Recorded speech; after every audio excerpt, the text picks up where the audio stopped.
Good morning and welcome to the Standing Committee on City Finance and Services meeting of November 3rd, 2021. This committee meeting is being convened by electronic means as authorized under Part 14 of the Procedure Bylaw. As such, committee members may participate in person or by electronic means. For committee members participating by electronic means, per the recently amended Procedure Bylaw, please ensure your video is turned on and let the Deputy City Clerk know if you are leaving the meeting for the purposes of confirming quorum. If a committee member loses connection during the voting process, staff will get you back online quickly while we suspend the voting process. The staff contact information has been circulated to you. Video of committee members speaking, presentations, and vote results will be projected on the live stream when available. We acknowledge that we are on the unceded homelands of the Musqueam, Squamish, and Tsleil-Waututh people. We thank them for having cared for this land and look forward to working with them in partnership as we continue to build this great city together.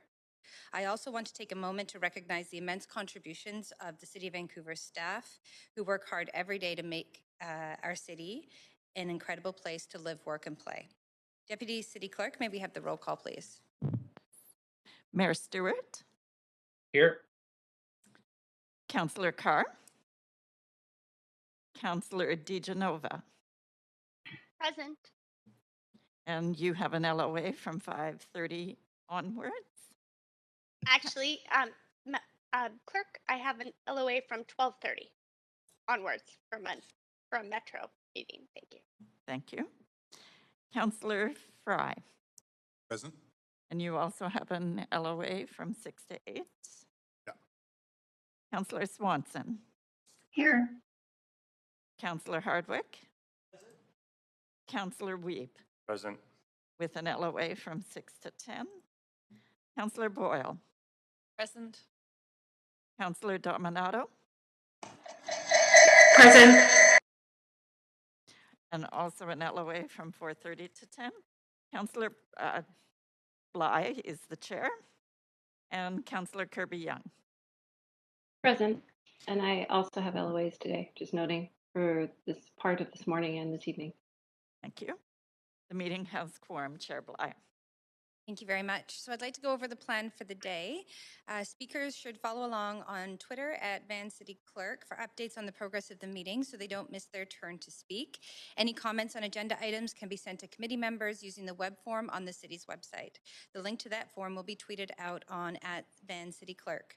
I also want to note the City of Vancouver's longstanding commitment to equity, diversity, and inclusion, including utmost respect for all genders. I remind committee members that when addressing speakers and staff, we will avoid using gendered honorifics and will instead refer to the person by first and last name or role or title. We have 4 items of business on today's agenda, 1 presentation, 2 staff reports, and 1 referred member's motion. We will recess for lunch at noon and will reconvene in committee at 1 p.m. Now, should the business not be completed prior to 5 p.m. today, we do have a scheduled dinner break at 5 to reconvene at 6 p.m. However, as we heard during roll call, we actually do have 5 councillors who have LOAs for tonight at 6 o'clock.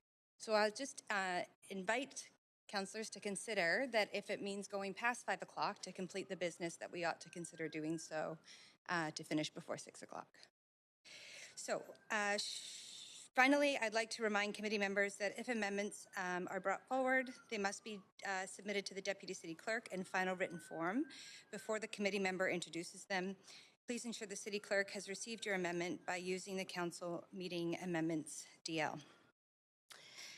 As chair for this meeting, I'm suggesting for reports that have no speakers and no presentations that we adopt the recommendations collectively in a single motion. We have items 2 and 3 on the consent agenda for consideration. Does any member wish to hold any of these items for debate or questions to staff? Chair, it's Councillor Dominato. Go ahead, Councillor Dominato. I'd like to hold report number 3, the accessibility strategy. Okay, so we can hold report 3, and I'll just note that Councillor Wiebe was on the queue. You're good. Okay, thank you very much, Councillor Wiebe. So we are holding report number 3. Does any member wish to declare a conflict of interest on report number 2, which would be on the consent agenda? Move adoption. Okay, again, it's a little tricky with the hybrid, of course, but Councillor Carr moves recommendations. So thank you very much, Councillor Carr, for item number 2. All those in favor say yay. Yay. Any opposed? Motion carries. So the following has been approved on consent. And that is item 2, renewal of the Heritage Energy Retrofit Grant Program.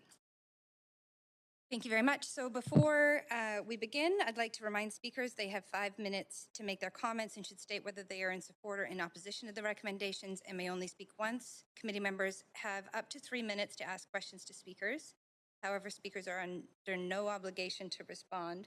Seeing that we don't have any speakers for this item, I'm just going to move right ahead to inviting the Climate Emergency Action Plan Annual Update, and we have Doug Smith, Brad Baddelt, and Matt Horn with us today to offer the presentation.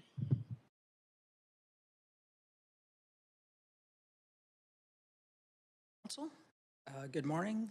Just want to double check that you guys can see the screen up there. Sharing. All right, my name is Doug Smith. I'm the Director of Sustainability. And today we will be providing you the first annual report on the Climate Emergency Action Plan that you approved almost a year ago today. You'll be hearing from multiple staff today, and we'll introduce them as we go along. See if I can get the slides to go forward. And they don't. Hold on. There we go. So as you'll see in the presentation, later today we'll have successes to celebrate and also some sobering challenges as we tackle our 2030 goal to reduce community-wide emissions in Vancouver by 50%. The presentation today will include a recap of the last 10 years of the Greenest City Action Plan, an overview of how we're progressing with the Climate Emergency Action Plan, a review of the success stories, including what we've been able to achieve in our Green Operations Plan, and then a look ahead to the key upcoming decisions that impact our 6 big moves under the Climate Emergency Action Plan. Our work to prepare for the impacts of climate change, also known as climate change adaptation, isn't part of today's presentation, but staff are available to take questions on this work if you would like. So the Greenest City Action Plan has underpinned the city's sustainability work for the past decade. That work was organized under 3 main objectives: zero carbon, zero waste, and healthy ecosystems.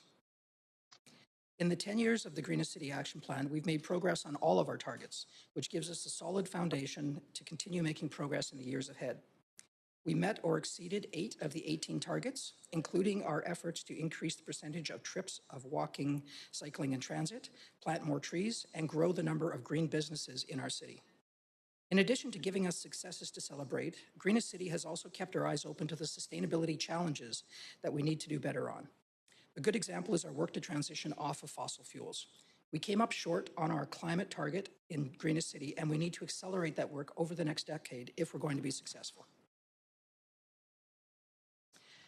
Greenest City has given us a number of lessons learned that we have incorporated into the implementation of the Climate Emergency Action Plan. I'll walk through the top 5 that staff and stakeholders have identified. Number 1, to make a change on challenging sustainability issues, we need to rely on all of our tools, which include regulatory actions, land use and investment, and advocacy. Number 2, in addition to making Vancouver more sustainable, our leadership influences progress in other cities throughout the region and across the country and beyond. For example, our work on zero-emission new buildings has helped shape the BC Energy Step Code and influence green building policy development across the continent. Number 3, a strength of Greenest City has always been clear objectives and transparent reporting on our progress. We want to improve on that in climate emergency by providing more advance warning if we're not on track for our targets, so we have time to adjust. We also want to provide more accountability around financial strategy that supports these climate actions. Number 4, while some may think as Greenest City has an environmental plan, we've learned that the benefits are much broader, including health outcomes and lower energy costs. We are targeting these types of co-benefits through Climate Emergency Action Plan as well. And number 5, community support was one of the main drivers of creating and following through on the Greenest City Action Plan. That same desire for stronger climate action exists in today's community, but we need to do more to connect the dots between the community's demand for change and the actual actions the public see on the ground. I'll also point out that you have received a handout with a more detailed summary of the outcomes of the Greenest City Action Plan, and this is available to the public on the city's website as well. And now I'm going to pass the podium over to our Climate Policy Manager, Matt Horn, who will walk us through an overview of the progress of the Climate Emergency Action Plan over the last year.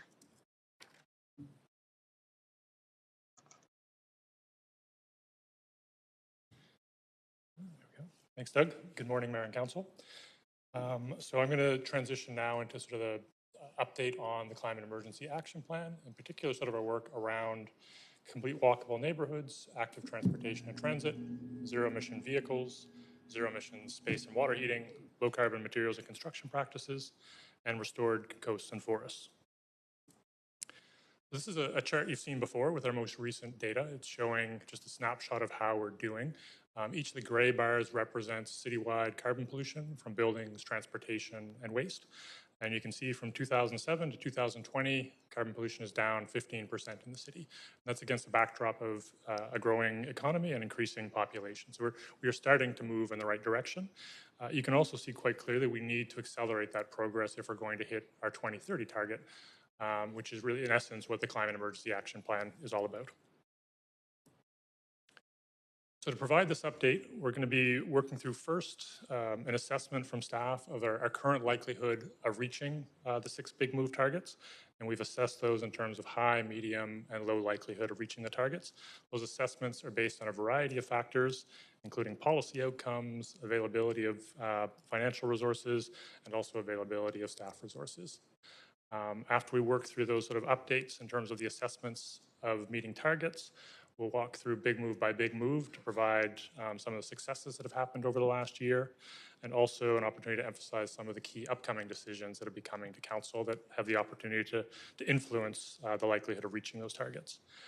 For this work, it's also accompanied by a more detailed dashboard that provides a breakdown of individual actions and milestones and how we're doing against those over the last year. So, as I said, I'll start with that assessment of our current likelihood of reaching the 6 big move targets, and 2 things to emphasize here. One, we've framed this assessment very much around the targets and our likelihood of reaching them. We think that's appropriate given how important these targets are at a local, regional, provincial, national, and international level, and they really dictate to what degree we'll be able to avert the worst impacts of climate change. The second thing to emphasize is these assessments are not set in stone. They're based on a current assessment of factors and decisions that we have as a city and decisions that other governments and organizations make have the ability and will influence those ratings over time. So the first, our work on complete walkable neighborhoods, where the objective is by 2030 that 90% of residents live within an easy walk roll of their daily needs. We've assessed that at a medium likelihood. The outcomes we're striving for here are relatively straightforward. We need to add more housing and improve access to amenities throughout the city to be able to achieve this target. That work is being explored through the Vancouver plans. We know that is underway. We've assessed this at a medium likelihood because we also know that decisions around adding housing and changing neighborhoods are challenging, and we don't know where that work is going to end up over the next year. The second is our work on active transportation and transit, where the objective is by 2030 to have 2/3 of trips by walking, cycling, and transit. We've assessed this at a low likelihood currently of meeting that target. The primary reason here is sort of a gap in our financial strategy. To do this work, we need to ramp up investments in cycling infrastructure, walking infrastructure, and transit priority. That's work we have been doing and will continue to do. But that target for 2030 is quite ambitious, and we need to sort of scale up that work to be able to meet that target. We would have anticipated a gap in our financial strategy at this point of implementation. That gap is bigger than anticipated because of the decision not to proceed with the climate emergency parking program. Our work on zero-emission vehicles, where the objective by 2030 is to have 50% of the kilometers on our roads driven by zero-emission vehicles. We've also assessed that currently at a low likelihood of meeting the targets. Twofold reason here. One relates to the same budget gap we're facing, and to encourage and really accelerate that adoption of zero-emission vehicles in the city, we need easy and reliable access to charging across the city. And part of that will rely on city investments to scale up public charging in particular. The second reason relates to building demand. And we know we've had good early interest in electric vehicles in Vancouver from the public. We've also had sort of stronger policy from the province through their zero emission vehicle mandate, and which will help to build supply of zero emission vehicles. To meet our targets, we will have to further accelerate that transition to electric vehicles. We had hoped to be using the pollution charge in the climate emergency parking program. Without access to that tool, we do need to go back to the drawing board to look for additional tools to accelerate demand. Our work on Big Move 4 and zero emission space and hot water heating, where the objective is to cut carbon pollution by 50% from buildings by 2030. We've assessed this at a medium likelihood of hitting the 2030 target. So the solutions here are quite clear. We need to electrify buildings, we need to bring on more renewable gas, and we need to make buildings more energy efficient.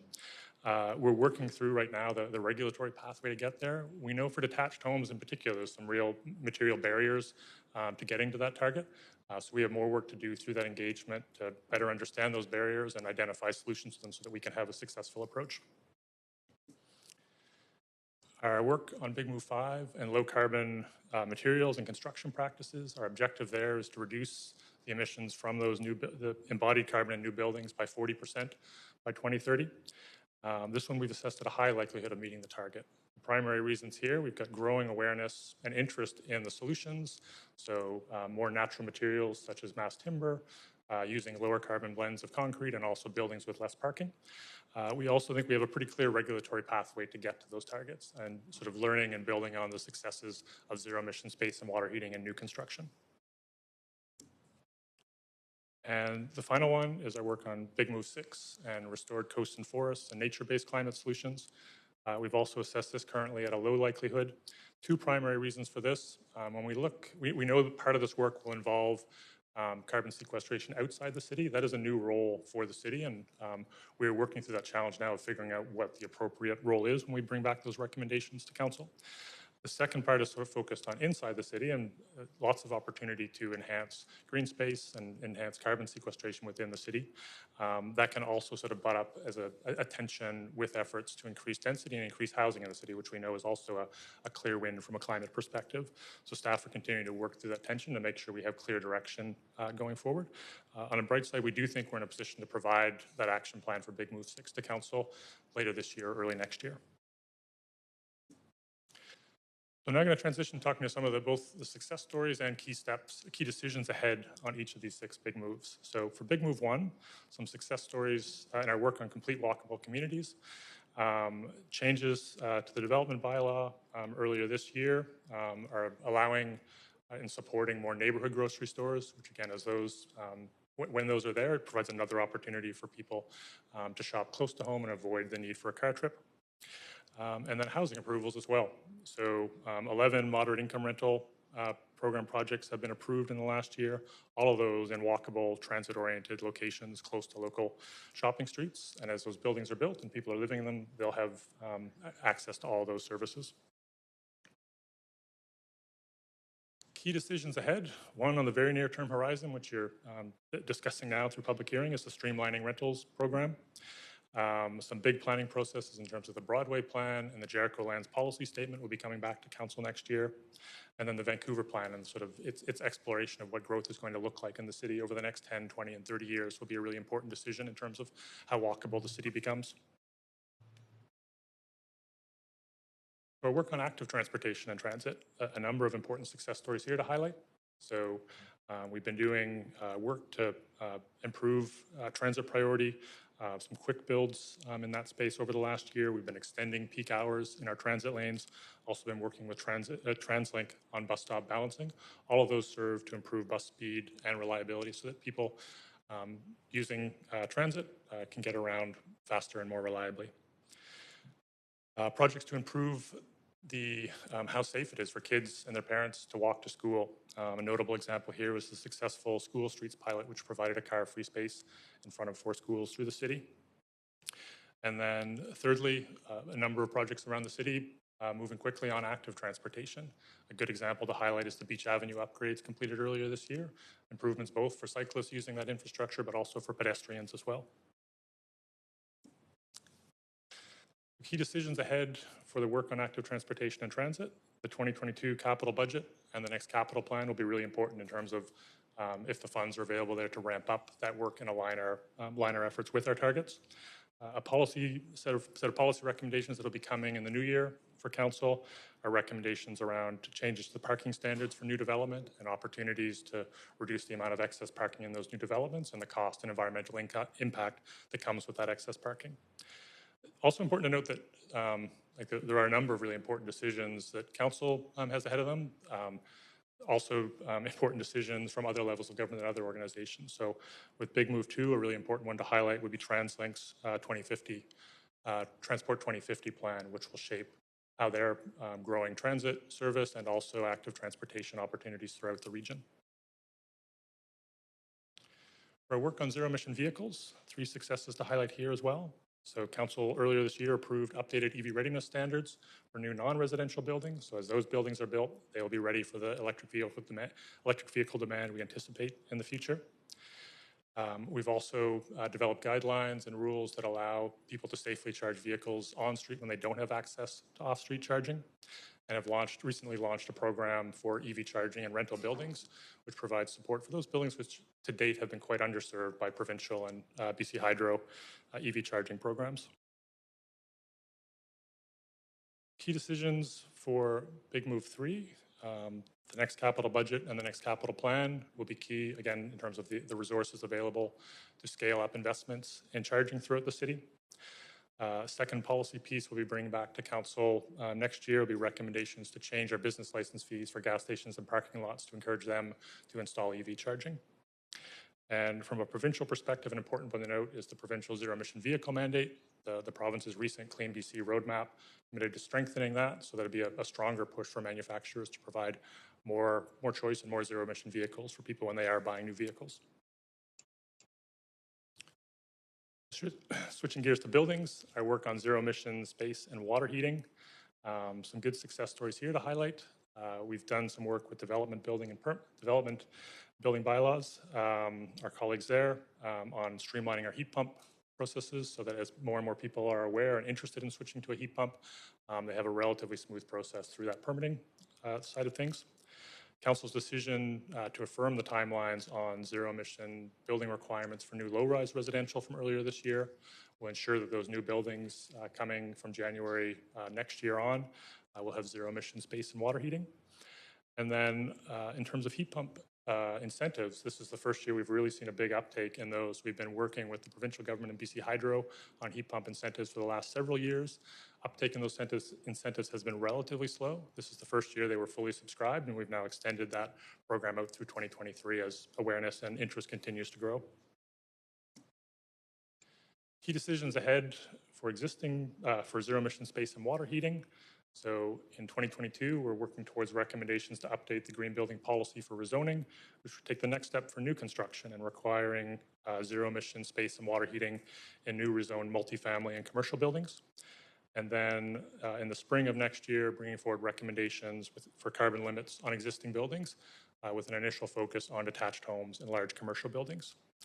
A provincial one of note is that in the recent Clean BC roadmap, the province is committed to a new cap on emissions from natural gas utilities. Lots of details still to be determined on that policy, but we'll be working closely with the province and Fortis BC to help implement that and encourage an ambitious implementation, and also figuring out how it interacts with city policies. For work on low carbon materials and construction practices, we were a partner in developing the Building Pathfinder tool, which is an online tool for designers and developers wanting to explore the different options and their implications for embodied carbon. Council approved several zoning variances that make it easier to build large mass timber buildings. And because of those and other factors, we are starting to see good uptake in the market. So at least 7 tall timber projects in design and permitting. Also seeing local concrete plants offering low carbon concrete mixes, which gives another option to meet those objectives in the Climate Emergency Action Plan. Key decisions for this work, and the update to the green building policy for rezoning coming next year is also anticipated to include the first requirements to reduce embodied carbon on the roadmap towards that 2030 target. And we're also anticipating additional recommendations on code changes to remove barriers to mass timber projects. The Clean BC roadmap did include a commitment to develop a strategy around reducing embodied carbon from new construction. Again, not a lot of details at this point, but encouraging to see sort of growing alignment with where the province is moving and where we're moving as a city on new construction. So last one in terms of this part of the presentation. So the work on restored coasts and forests and nature-based climate solutions. So as you'll recall, the Climate Emergency Action Plan didn't include the roadmap for this work. We've been working away on that and are anticipate bringing that to you later this year, early next year. Vancouver Plan will provide further guidance in terms of how we manage some of those tensions between adding housing and preserving and enhancing green space. And then finally, the capital budget next year and the next capital plan will be important in terms of making sure the resources are there to deliver on those projects. I also wanted to touch really quickly on some of the successes in our green operations plan. So this is the work we're doing in our own corporate buildings, our own fleet. So you can see the overall statistics there. So our carbon pollution in buildings is 24% down relative to 2008, and the emissions from our fleet are a little cut over by a little over half over that same time period. So we're well ahead of where we are at a community-wide basis, which is encouraging. A couple examples of some of the projects making up that success. So at 825 Pacific, there's a new all-electric near-zero emissions passive house building that's an artist and cultural hub that RAFM was the developer for. And within our fleet, we're running this year a pilot on zero emissions medium and heavy duty vehicles and how to integrate those into our fleet. The Vancouver Public Library is one of the first participants in that pilot. Their new electric book delivery van has been online for several months now, and they're seeing savings of 90% in their fuel costs. And then from an accounting and disclosure perspective, we're the first Canadian municipality to adopt responsible investment screening and full TCFD reporting. I'm now going to turn it over to my colleague, Brad Bedell, to walk through the financial framework. Thanks, Matt. Good morning, Mayor and Council. Over the next few slides, I'll provide an update on the Climate Emergency Financial Framework. I'll also provide a brief update on our climate and equity work. Before I dive into the specifics that are on this slide, I just wanted to remind Council that the financial framework was brought forward last year with really three objectives in mind. The first was to be transparent about the budget needs to achieve our SEEP targets. The second piece was to bring forward a strategic approach to securing that budget, both internally as well as working with external partners and organizations. And third was around accountability, so ensuring that we're accountable to Council and the public in tracking our progress on the financial side of things. So with that in mind, this slide here speaks to where we're at on the 2021 climate-related budget. The 58% reflects our spend commitment level at the start of October on projects that directly support the Climate Emergency Action Plan in the 2021 budget. That puts us pretty well on track to have fully spent committed by the end of 2021, which is obviously the outcome that we're seeking here. So I think this is generally a good news story in terms of where we're at on our spend commitment. One caveat to put on this is that the 58% number suggests a certain level of accuracy, which I think we need to be cautious about. This is new work for us, tracking our spend. I think it's new for many cities, so I would say this is giving us an indication of where we stand, but I wouldn't get too hung up on the specific number that we've got here. A few pieces towards where that funding has gone this year. Matt touched upon many, but expanding the EV charging network continues to go ahead, and you're probably seeing more charging stations popping up across the city as a result of that. Improving access and safety for walking, cycling, and transit across the city. Some of this is infrastructure projects, Beach Avenue being an example. Some of it is enabling work, so the walking school bus program, the school streets program, examples of that as well. Other things that are happening as far as budget, the heat pump incentives, a great example of how city investment is helping to drive behavior change, and also an example of leverage there with the province. And the last one is low carbon retrofits in city buildings. We're making great strides with walking the talk or demonstrating leadership within our own buildings, and that's where some of our budget has gone this year. So to zoom out just a little bit, this is information that we presented to Council in the fall of 2020. The first number you see here, $500 million, is the estimated spend required over the next 5 years to hit or keep us on track for hitting our SEEP target. This was estimated by project staff to implement their projects at the scale needed to hit those targets. So roughly $100 million a year to do so. This here was also shown, this is the breakdown by big move. So big moves 1, 2, 3, and 4 are shown here. Big move 5, the embodied carbon big move has a budget associated with it, but because it's primarily city regulation, the budget is quite low compared to the others, so it doesn't show up on this bar graph. A couple other points to highlight here. Big Move 2 is the biggest bar, $290 million. This is the walking, cycling, transit action, and it does rely more on city investment, city infrastructure to achieve that target. Whereas Big Move 4, big GHG outcome, but this one we can use more city regulation and less city investment required to achieve that outcome, so it has a smaller number. So of course, we're not starting from scratch. The city has been budgeting for climate action for many years and doing good work on climate action for many years. So that's what the baseline spend is meant to reflect. We went back in previous budgets and tried to pull out how much have we been allocating in the capital budget for climate in the last few years. And it was on the order of $50 to $55 million a year, which gives us this $270 million baseline spend. So it's a business as usual number. I think it's important to note that there is no certainty that the baseline will carry forward. It's really backwards looking, but we do need to at least carry that forward in future budgets, and that will be decisions through the budgeting process.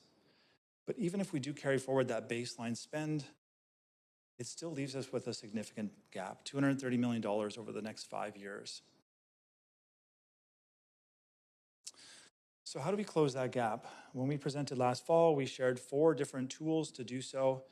The first, I'll walk through the 4, and then I'll share an update on how we're doing on these 4 tools. So the first was around cost-effective measures. So essentially doing the same work for less. And this really applies to Big Move 2, walking, cycling, and transit improvements. Doing that work using simpler, less costly materials, focusing our scope down to kind of just the minimum to achieve the outcome. We estimated between $25 and $50 million could be realized through project savings. The second one is around leveraging senior government funding as well as partner funding. We estimated $25 million over 5 years. That was based on our kind of past track record in securing funding for climate action with a little bump, expecting that the climate emergency plan would set us up well to aggressively pursue that funding. The third one is around new revenue. So there are actions in the Climate Emergency Action Plan that were expected to generate new revenue, and we were keen and put forward this proposal that revenue be harnessed to support the scaling up of climate action. And the heart of that new revenue for the next 5 years was the Climate Emergency Action Plan. That's essentially what was used to develop that revenue estimate that's on that bar. The fourth one is the next capital plan, which will be developed and brought forward to council in 2022. And that's a real opportunity to advance council's priorities in the next capital plan and hopefully bump up that baseline to a more aggressive number. So I'll briefly touch on how we're doing on all 4 of these. So the first one, cost savings. This is a positive story. We are saving money on projects, particularly some of the active transportation protected bike lane projects. Beach Avenue is a good example of this. If Beach Avenue was done as a full road reconstruction project with higher end treatments, the cost would have been much, much higher. It's a very successful project that is shifting mode. And between that and other projects such as Drake, we have saved on the order of $10 million this year on those projects. And it's, I think, encouraging that we have line of sight to further savings for projects going forward. In terms of securing external funding, I think a fairly good story on this one. We've secured around $4 million in external funding to date this year, so we're roughly on track for that target we had set. Mostly smaller grants and funding from a variety of sources, TransLink, FCM, Clean BC through the heat pump incentives. And there is a slight lag time on this one, so the applications go in. There's often many months before we hear back, so hopefully this number will trend up a bit for us over time. The third tool is the most challenging for us at the moment, so this is the new revenue. We have 0 new revenue this year, and we have very low revenue in terms of line of sight going forward. We have no revenue for the next 5 years in terms of line of sight with the loss of the parking permit program. Next year, staff will be exploring some smaller fees that may be able to nudge behavior change while also bringing in some revenue, but they would definitely not be on the order of the parking permit program in terms of bringing in that new revenue. The last piece is the next capital plan. So as I mentioned, 2022 is a big opportunity to hopefully advance our climate priorities through the next capital plan. There's also the 2022 capital budget. There are climate projects in there, of course, including some that Council put into the mid-year capital plan update.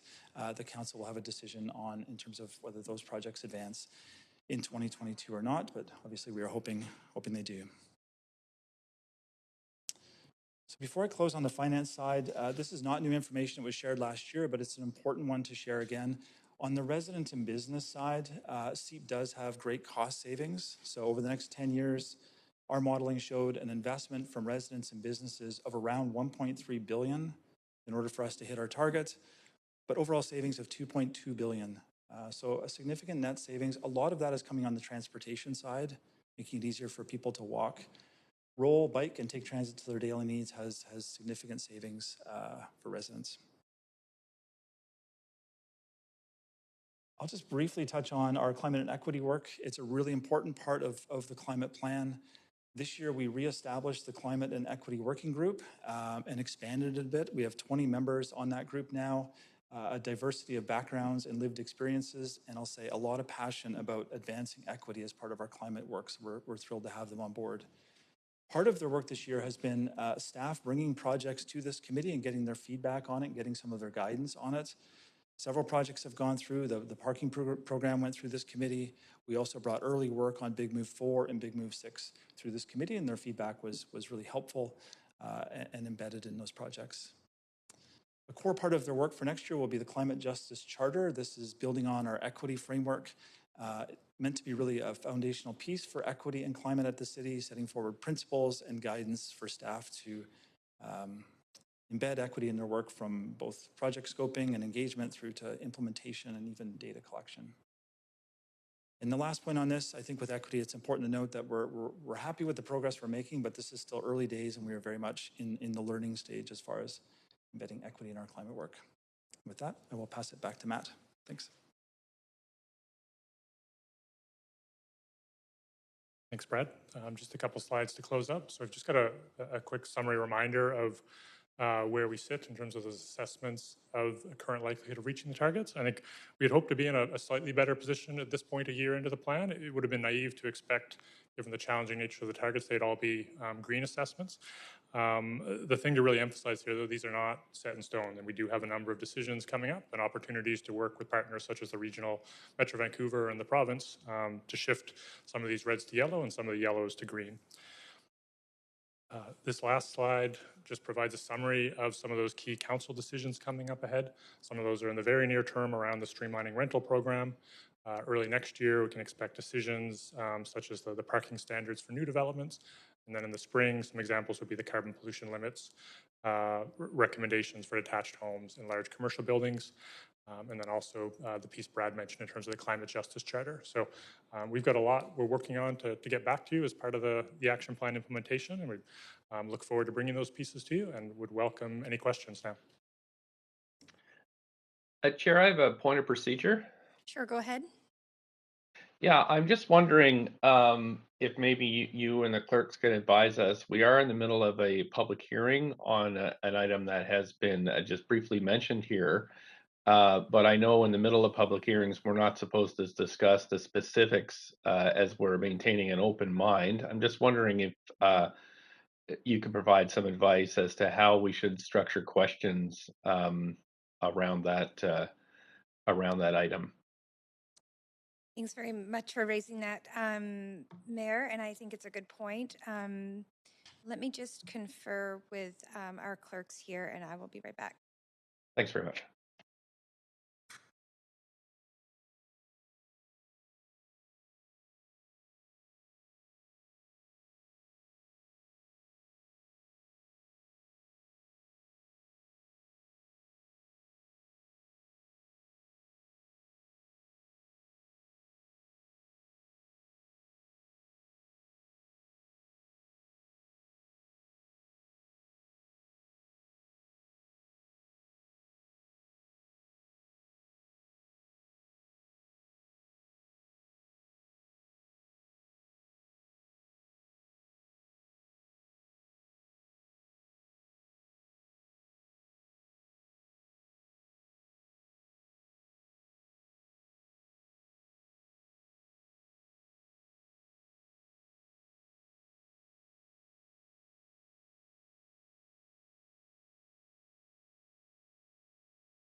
So in reference to the mayor's point of procedure related to the report and recommendations in a public hearing that we're right in the midst of, carrying over from yesterday to tomorrow, it is the advice of clerks and our city manager and myself as chair that we do not draw any connection between the content of this report and any specificities related to the report that we will be discussing and continue to discuss in public hearing regarding potential zoning changes or anything related to streamlining the streamlining rental policy report that's before us.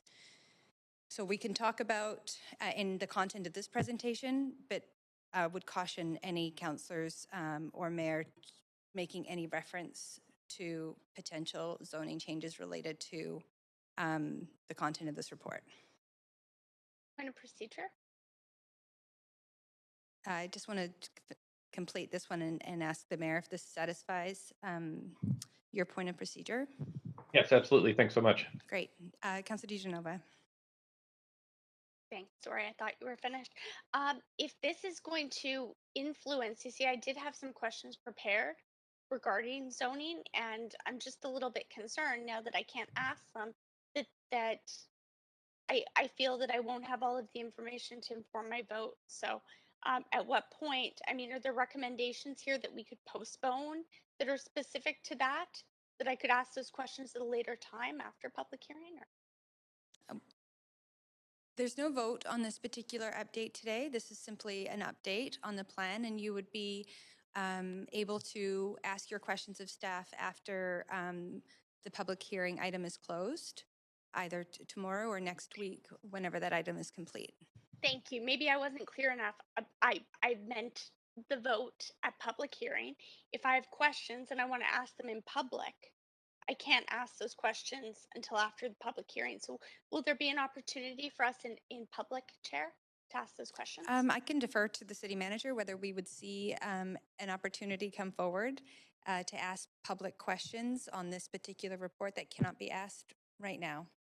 Thank you.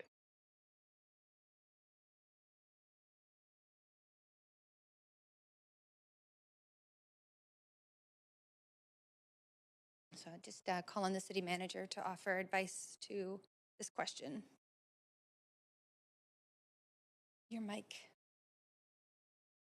I think you should have it.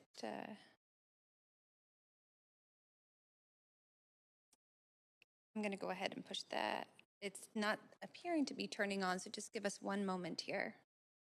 I'm just waiting for the city manager's mic to turn on. Point of procedure in the meantime.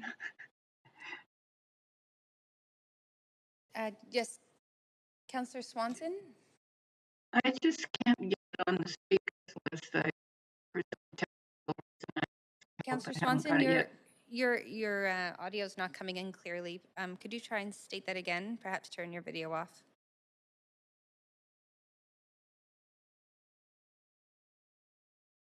I'm just trying to get on the Creston panel to ask a question, but it won't work. So if you could put me on, that would be good. Yeah, absolutely, I will. It actually appears that the Crestron is not responding in this exact moment, which is why the microphone's not turning on for the city manager. So I'll just make a note of that, Councillor Swanson, and add you as soon as I can.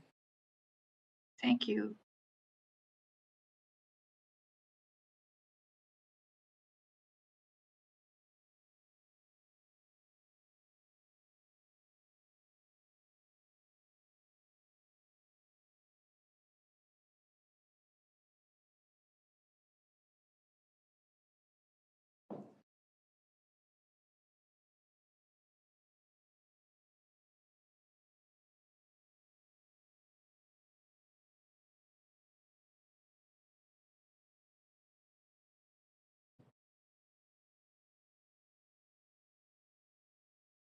Thanks, Council. So this one's working.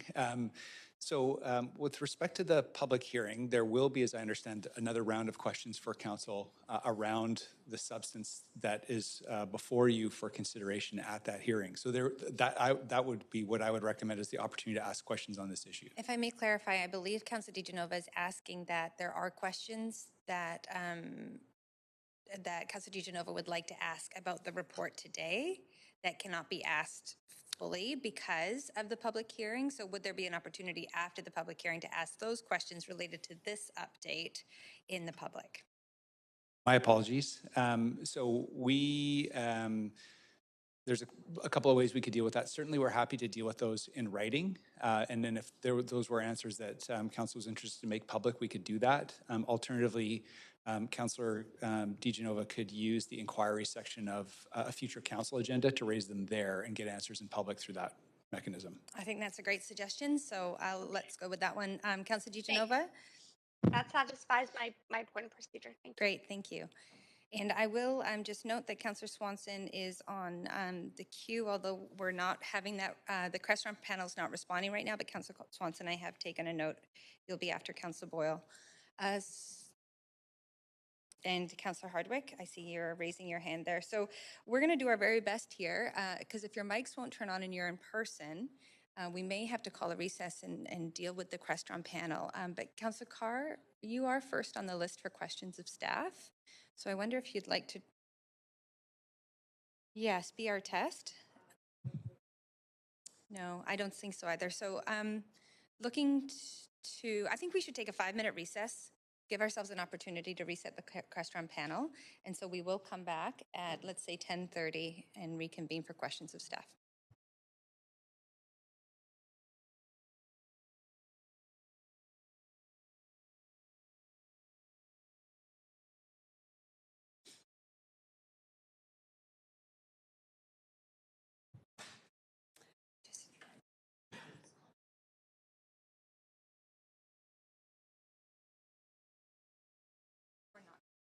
Chair, I had that issue yesterday.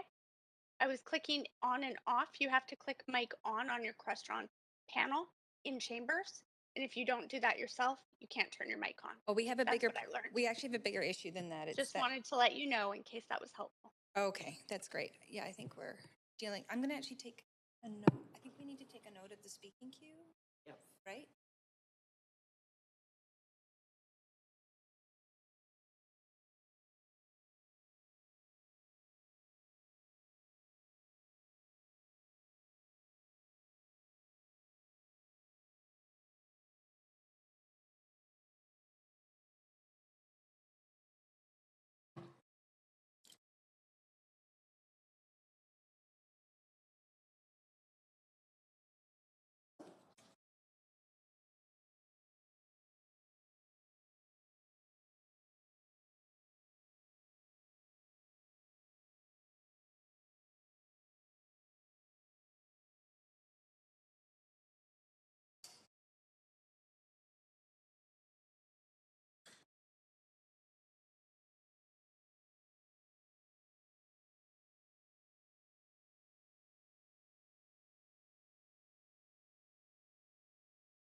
let's just troubleshoot for a second. Yeah. What we could do is everybody could go to their offices. We can and- hear you, Chair. Oh, okay, great. We're not live, so it's okay if you hear me. We're not Okay. we're not live to the public, just so you know. And I can't turn off my microphone, so that's what it is. Isn't gonna-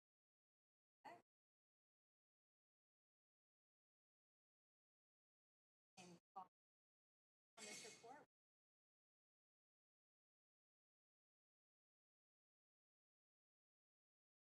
We've got a lot of questions.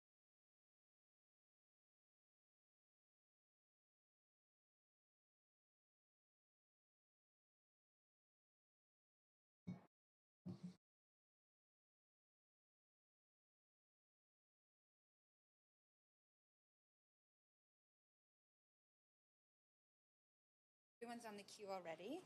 I have that list.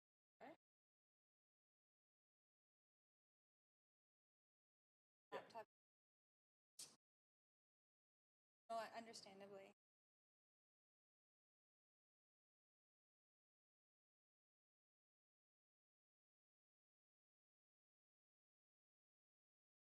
Yeah, you could WebEx on your phone. I mean, it's just to ask questions. It's going, and luckily, staff's microphone is still on. It actually could, and so is mine. So it does mean we can manage it that way.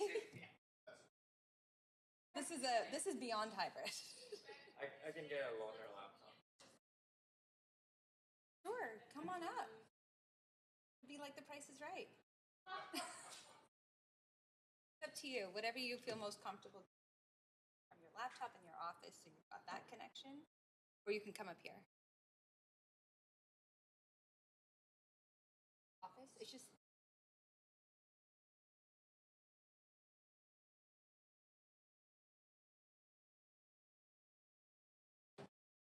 Are you okay with that?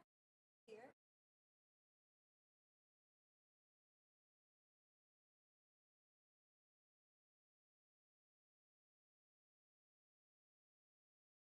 So I'm going to keep time.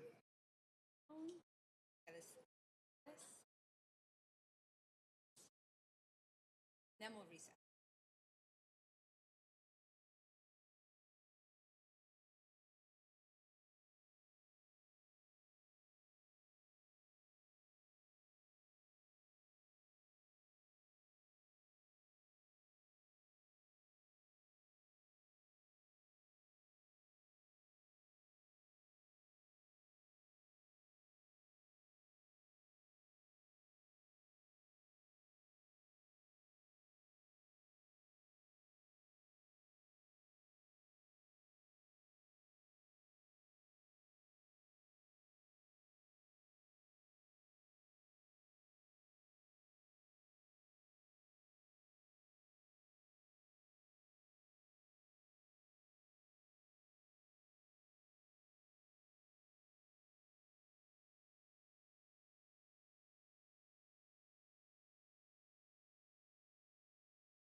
So, yeah.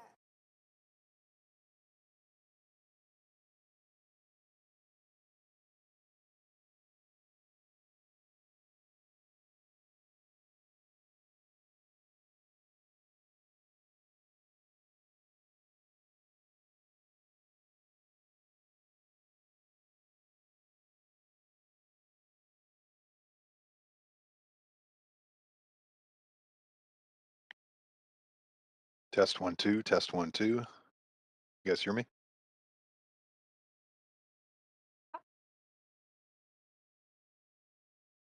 I can hear you, Pete.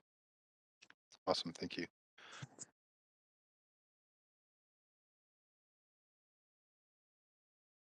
Good.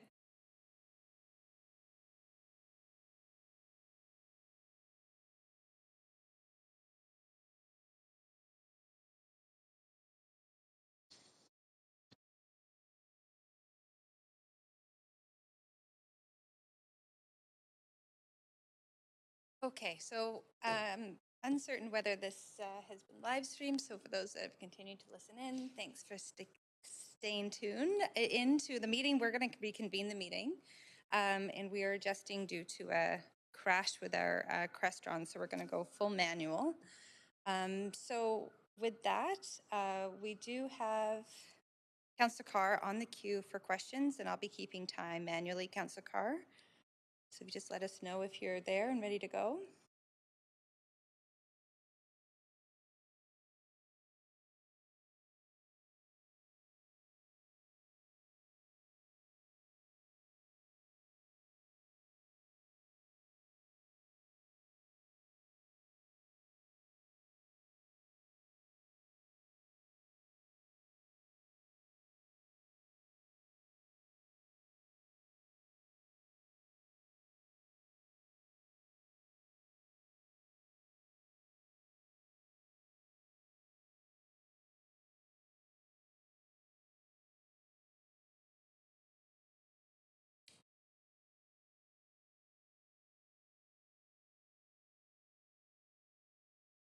You ready?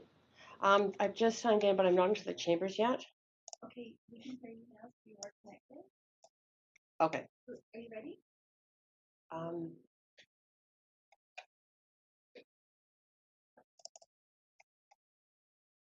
So we have Councillor Carr who's ready to go. Councillor Carr, you have 5 minutes, questions of staff. Great. Thank you, Chair. My first question is on, well, first of all, let me just say that I'm very pleased at the detail that you've provided and the measurements or the suggestions of, in an honest way, how far we need to go and the likelihood of getting there. Are we tracking the greenhouse gas emissions from the city by source? And if so, is that tracking chart publicly available? I can take that question. It's Matt Horn, Councillor Carr. So we do track in more detail than we reported in the presentation. So transportation, for example, we break into light-duty vehicles and medium-duty vehicles, and buildings will break into commercial and residential buildings. So that information is tracked on an annual basis and is available publicly. Okay, and where would people go to find it? It's available sort of under the climate emergency website for the city. Okay, that's great. Second question is about EV charging. And I know that this is a big move, and we've done it, we're requiring it in multifamily and non-residential buildings, but single-family homes is still a challenge. I am wondering if you have thought about a requirement in our building code for solar panels in new builds and to really push retrofits on single-family homes or other buildings other than the ones that we are requiring it already or will be soon requiring it to enable EV charging and thus reduce the city's cost of having to do a lot of public charging. I can take the EV part of that question, then I'll turn over the solar part to Sean Pander, our Green Building Policy Manager. In terms of EV charging, so all new residential buildings, whether it's multifamily or detached home, have to be 100% EV ready. So that was changes council passed a couple of years ago.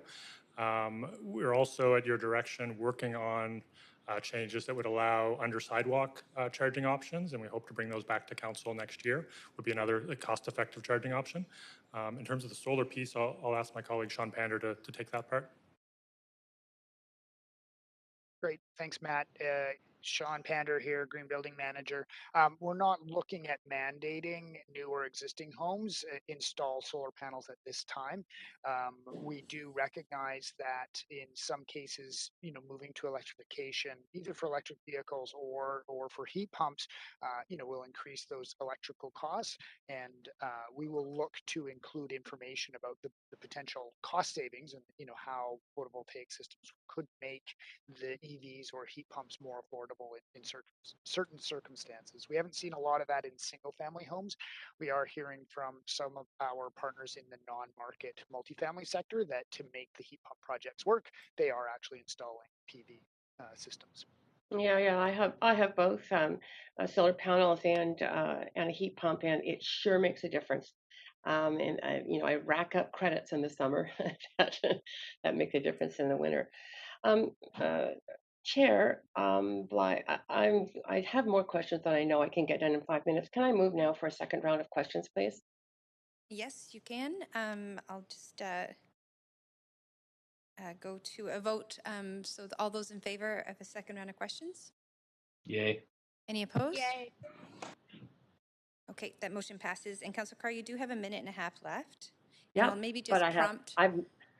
It's okay. I have 7 questions left, so thank you for the second round. In terms of the city building energy retrofits, you talked about that we have achieved great money, but we have a lot to do. Just wondering, there was 5 million in the 2019 budget. I'm assuming that was all spent already on city building energy retrofits. I'm going to ask Brad to take that question.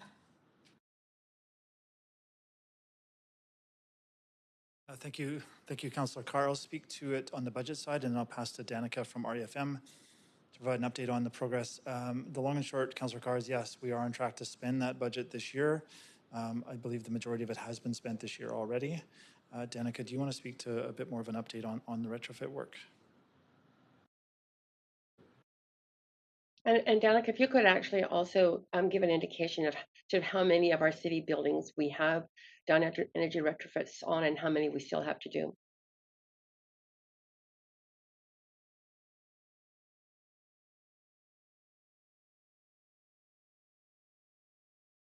Chair, I'm not hearing. Am I getting an answer? I'm not hearing it. Right, so you're posing this question. Go ahead, staff. It's 15 seconds. Yeah, sorry, it sounds like Craig Edwards from REFM is going to join. I'll pass to Craig.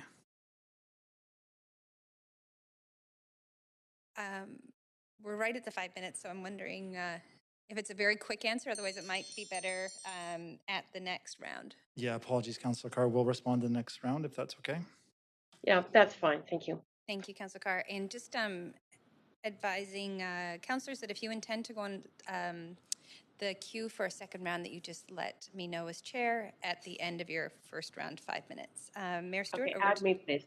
Yes, I've added you. Thank you, Councillor Carr. Mayor Stewart, over to you. 5 minutes. Thanks. I have 2 questions. So one is about building emissions and the source of building emissions, much of which I understand is from burning fossil fuels like natural gas. If this is such a big source of emissions, why don't we just ban natural gas from the city? You're correct in terms of natural gas being almost all of the emissions from buildings in Vancouver. We have very little oil heating. I'll turn it over to Sean Pander on the response to the question. Yeah, good question, Mayor. The banning of gas, especially, one of the major things we need to do is begin retrofitting existing buildings. And while we can probably do without gas within new construction, within existing buildings, the provision of gas is really key, at least for the foreseeable future, because some homes are going to run into circumstances where electrifying could be very, very challenging. And so the approach that we're taking right now is we want to get people moving towards low carbon. We don't want to be prejudiced against the fuel source. FortisBC is greatly accelerating the provision of renewable gas. So our focus really here is on switching to renewable energy without prejudice towards whether it's electric or gas.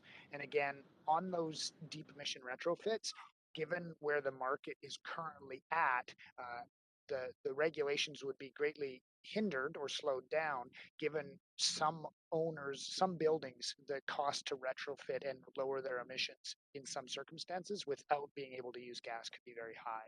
So we want to continue to give owners that flexibility so we can achieve our carbon outcomes at the lowest possible cost. But we're not allowing new multi-unit buildings to include natural gas in their construction, are we? At this point in the building bylaw, we don't. We have a greenhouse gas limit. It effectively requires them to electrify the space heating, but currently allows them to use gas for cooking, makeup air, and domestic hot water. So we still allow some of those uses. The building bylaw to lowering the greenhouse gas emissions for space heating, in essence, forcing that to renewable energy, took effect in June this year. We're doing additional research and we'll bring forward recommendations about how to electrify the makeup air and domestic hot water in Thanks so much. buildings in the spring. My second question is more general. I don't see any mention of the federal government in your presentation. You do touch on senior governments, but I knew there was huge skepticism when I came in 2018 that we could get federal money for housing. In fact, to the point where the previous city administration didn't really even ask for it. So after asking, we've received tons. I think the same opportunity exists with climate change. So I'm just wondering, what proposals have you put forward to the federal government for funding, and what would you like to see? Sure, I'll start from a policy perspective. So there are a number of sort of new policies coming federally, which is important in a national context. In almost all cases, BC's policy is probably a step ahead of that. So we tended to reference more the BC policy. And I'm interested in the funding side. I know. Yep, I'll turn it over to my colleague Brad to take the funding side. Thanks, Mayor Stewart. The number that we put forward was based on past practice, bumped up a bit, and I think that was maybe a conservative approach by us. But at the moment, what we've seen this year is not a significant bump up in federal funding. There may be an opportunity. Are we asking for federal funding? Because I mean, I pitch all the time for different ministries, but I haven't had a specific pitch for environmental investment here in the city. Has this been being done by other folks, or is it just not? Is it not something? Is it something we just don't do? At the staff level, Mayor Stewart, we pursue any grant opportunity that comes up, whether it's NRCan or FCM or other federal departments. We are constantly scanning for grant opportunities and trying to line it up with our projects. I think there's a risk of chasing grants at times, so we want to make sure that it's aligned with the projects within CEEP, but we are actively always searching for those opportunities and applying as they come up. Mm-hmm. Mayor, you have 30 seconds. Yeah, I'm good. Thanks very much. Great, thank you very much. Chair, I will say though that I am actually late for my other appointment, so I will have to duck out for a bit, and I'll be back as soon as I can. So thanks again to the team for all their work. Thank you very much, Mayor. Over to Councillor Dominato. Thanks, Chair, and appreciate the Mayor's questions. I think he's getting at more of those political conversations that can be taking place and that he can be leading on, so that's great. I have a number of questions. The first one is with respect to the city fleet and park board vehicle fleets. And if we could get an update on the status of the conversion to hybrid or electric vehicles, how many vehicles do we have in our fleet, and what is the breakdown of those being electric or hybrid?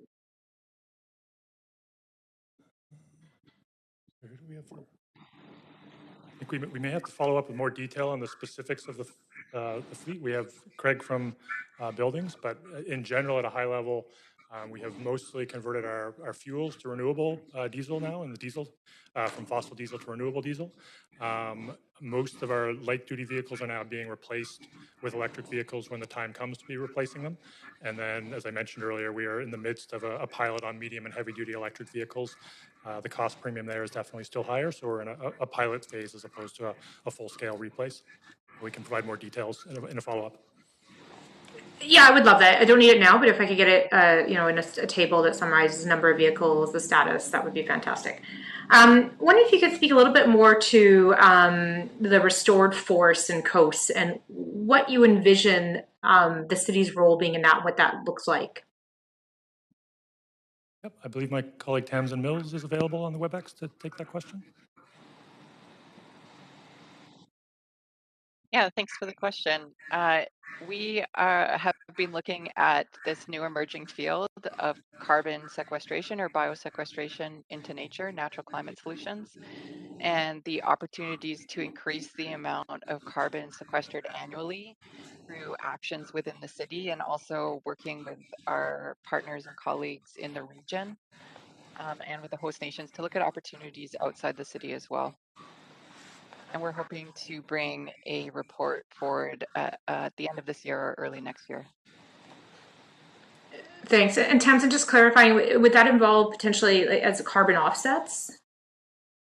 It could. That's not the priority we're looking at. We're looking to improve the natural assets within the city and improve the sequestration opportunities, just given the multiple co-benefits thinking about heat and how much we can manage urban heat island with greenness, as well as stormwater management. So our priority is looking at those opportunities, but we're not taking offsets off the table.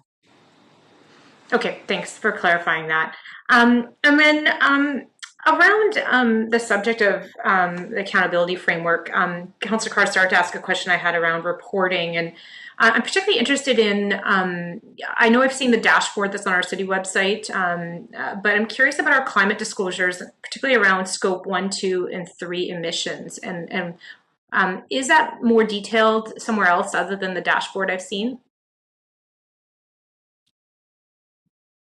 So just to be clear, you're referring to the dashboard, the Climate Emergency Action Plan dashboard? Yes. A few weeks ago, I'd asked specifically about our climate disclosures related to 1, 2, and 3 emissions, scope 1, 2, 3 emissions, and I wasn't able to get an answer. And I'm just curious if there is further disclosures that aren't publicly available. I'll ask, I believe Lloyd Lee is on in terms of our TCFD reporting. Could take that question. Hi there. Can everyone hear me? Yeah. Perfect. Yeah. We do publicly report our scope 1 and 2 emissions. Right now, they currently sit in our CDP Cities report that we do every year. That's available publicly on the CDP Cities website. We also report within our Task Force for Climate-Related Financial Disclosure that comes out with our Statement of Financial Information every spring. So, yeah. Okay, that's fantastic. And then one more question before I lose time here is, are we, in terms of our procurement process and practices, requiring that any proponents be companies and organizations that are doing full disclosures on their GHG emissions? This is a trend with a lot of larger multinationals are starting to move in that direction, and banking institutions, and they won't deal with companies that are not aligned and reporting their own GHG emissions and monitoring them and measuring them. Is that part of our procurement? Just 15 seconds. Hi, Councillor Doug Smith. Yes, we have a sustainable and ethical procurement policy, and we are continuously evolving it to make it more and more stringent to ensure that any of the companies we deal with are being as green as possible, including disclosure. That is something we're absolutely considering adding. Great, thank you. I'll come back on for more questions. Thanks. Great, thank you very much. Councillor Dominato, Councillor Fry. Yeah, thanks. Doug Smith, I want to hone in on one of your slides where we talked about what we learned. And the two that really jumped out to me were the public demand action and the co-benefits subsections. And I'm curious where you feel lessons learned out of the climate emergency parking program and how that went down. I don't know if I want to refer to the climate emergency parking program as much. Essentially, you know, we take direction from council and move forward on that. I think going forward, we just need to make sure that that the public and council are fully aware of all of the implications of the decisions they make with the different policies we're bringing forward. We've done that in the past, and we'll continue doing that going forward with the new policies, especially as we look for things to fill the gaps for policies that are not approved. Okay, so I appreciate that it was a council decision, but I think the council decision was largely influenced by a lot of the public sort of pushback and perception around some of the communications around this the CEP. And I'm just curious if your team is seeing maybe just opportunities to pivot some of the communications specifically around like those issues of public demand action and the co-benefits, which could maybe sort of sell it a bit better. Great, thank you for clarifying that. That makes more sense to me now. Absolutely, we do need to make sure we're clear about the co-benefits in order to reach the broadest audience when we're bringing policies forward. And those include everything from climate to health to cost savings. And I do agree that we do need to make sure that those co-benefits are well explained and well understood. Okay, thank you. So pivoting a little bit, one thing that we aren't hearing a lot about in the Climate Emergency Action Plan is circularity, and specifically sort of where waste reduction, reusing, refusal, those kind of pieces kind of play into I think a pretty successful carbon reduction strategy. Is there a reason that we're not playing into some of those kind of zero waste type components more? So zero waste is absolutely a critical component of not only a healthy city, but also a good climate plan. For the current version of the Climate Emergency Action Plan, you're correct, we don't have it as one of our big moves. We see that as a more of a regional and a provincial action. In order to be successful, it has to be at a certain scale to work properly for circular economy. Having said that, we are working on multiple projects to support circular economy within the city, and also working closely with Metro Vancouver and with the province to try to do these broader projects. And I would expect we'll be bringing some opportunities forward to council in the next year or two. So we might see circularity integrated more into some of the big moves and articulated as such. Yes. Perfect. On the subject of the big moves and the sort of color coded sort of low implementation, medium, and high, it seems to me, am I correct in assuming that maybe big move 1 and big move 2 are kind of lower hanging fruit that we could maybe push a little harder and move the dial on those ones?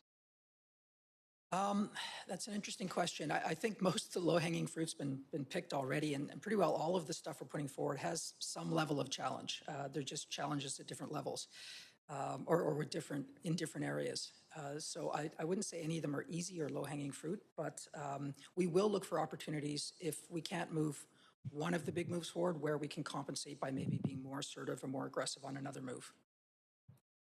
Yeah, and I mean, I think that this council, there's obviously going to be a willingness to find the lower hanging fruit and move the dial. So I think that would be a great opportunity if we can kind of tease those out and take that lens, sort of apropos of the earlier question I had on what we learned as far as communications.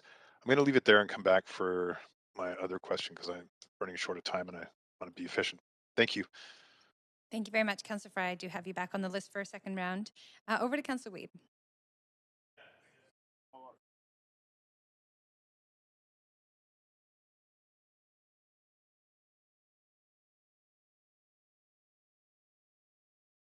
Chair Wiebe is mute. Councillor Wiebe, I know we're dealing with some technical issues here. The goal is to have you speaking through your WebEx because your microphone is not working, so the public cannot hear your question. My concern is you will get an echo if you're in this room, potentially speaking through your laptop. So just, headphones Okay. in. Can you hear me? Yeah, perfect. Great, thank you. Perfect. Sorry about that. First question is a follow-up on the circular economy work, recognizing that in our current budget work, it doesn't look to be funding the circular economy. So I'm wondering why we don't think that's a priority, recognizing the importance to this work. We actually do have, so this is Doug Smith. We actually do have funding existing in place that we are using for circular economy work. At this point, it is studies that we're doing. We recently received a grant with Vancouver Economic Commission to support a study on circular economy around food, and we are having conversations with the province. So we don't have any big implementation projects that are needing significant capital at this point. But from a circular economy perspective, there is work and a small budget associated with that to move it forward. Okay. Next question is on active transportation. Recognizing that it talks about influence with Transport 2050 and regional growth strategy, they talk about greenways is a huge component, and they've talked about how Vancouver hasn't put forward a greenway strategy to align with that work. And in all this document, I don't see greenways talked about at all. I'm just wondering where we're at in ensuring we have greenways separate across the city. Okay, we are in the process of refreshing the greenways, and I'll call upon Paul Storer to take that question. Great, thank you. Paul Storer, Director of Transportation. Hopefully you can hear me. Yeah, so we're in the process of reviewing the Greenways refresh. We've been trying to line that up with the Vancouver plan and working to, do it through that process because it has a potential to really tie in really well to that. One way or the other, we want to be moving ahead with the next round of engagement next year on the Greenways plan. Okay, it's just not mentioned throughout this document today. Next question would go to low carbon. I'm wondering where we're at with the deconstruction bylaw and recognize the importance of not throwing construction waste away. And we're hearing from deconstruction industries that we could do more in Vancouver, as well as creating a zero waste center in the north side of Vancouver. Great. Thanks, Councillor Wiebe. So in terms of the deconstruction requirements in the Green Demo bylaw, we are keen to expand the deconstruction requirement. We hit pause on that due to the permitting issues that we were facing earlier this year, but once those have kind of cleared through, we are interested in expanding that deconstruction requirement. I'll say the market readiness, the contractors, and our reuse hub through Habitat for Humanity should hopefully enable us to do that once we've moved through the permitting backlog. Okay, and how about a zero waste center for the north side of the city for smaller deconstruction, smaller renovation projects? Yeah, I'm not sure if we have someone on the call from Zero Waste. I'm not able to answer it. We may have to get back to you on that one, Councillor Wiebe. Okay. Yes, Councillor. Albert Chanis from the Zero Waste Department online here. What Zero Waste facility in the north part of the city is certainly one of the things in planning stages now. We are looking at opportunities to find a location and set something up. That'll be part of our next 4-year capital plan to include that, because the northern part of the city is underserved, and particularly as we change transportation modes, it's important that we have a broader coverage around the city for those services. Okay, so we'll have a report before the capital plan for us in front of council? That will be part of the capital plan. Perfect, thank you. Plan, it would be included there. On Big Move 3, I know when I was working on the board of Easy Park, we talked about how to make the parking lots more accessible, and it was very difficult to do EV charging. So I see in the report, we're looking at how to make gas stations and parking lots a strategy to move that forward. So I'm wondering what that looks like. And that's just 30 seconds to respond, please, Matt. So it's one of the actions in the Climate Emergency Action Plan. We're just about to sort of begin a second phase of engagement with gas station and parking lot owners. But the general idea would be to shift business licenses so there's some threshold for EV charging, and you'd have a lower business license if you've met that threshold and a higher business license fee if you have not. Okay, thank you. I'd like to go back on the list. Thank you. Okay, great. Thank you very much, Councillor Wiebe. Over to you, Councillor Kirby-Yung.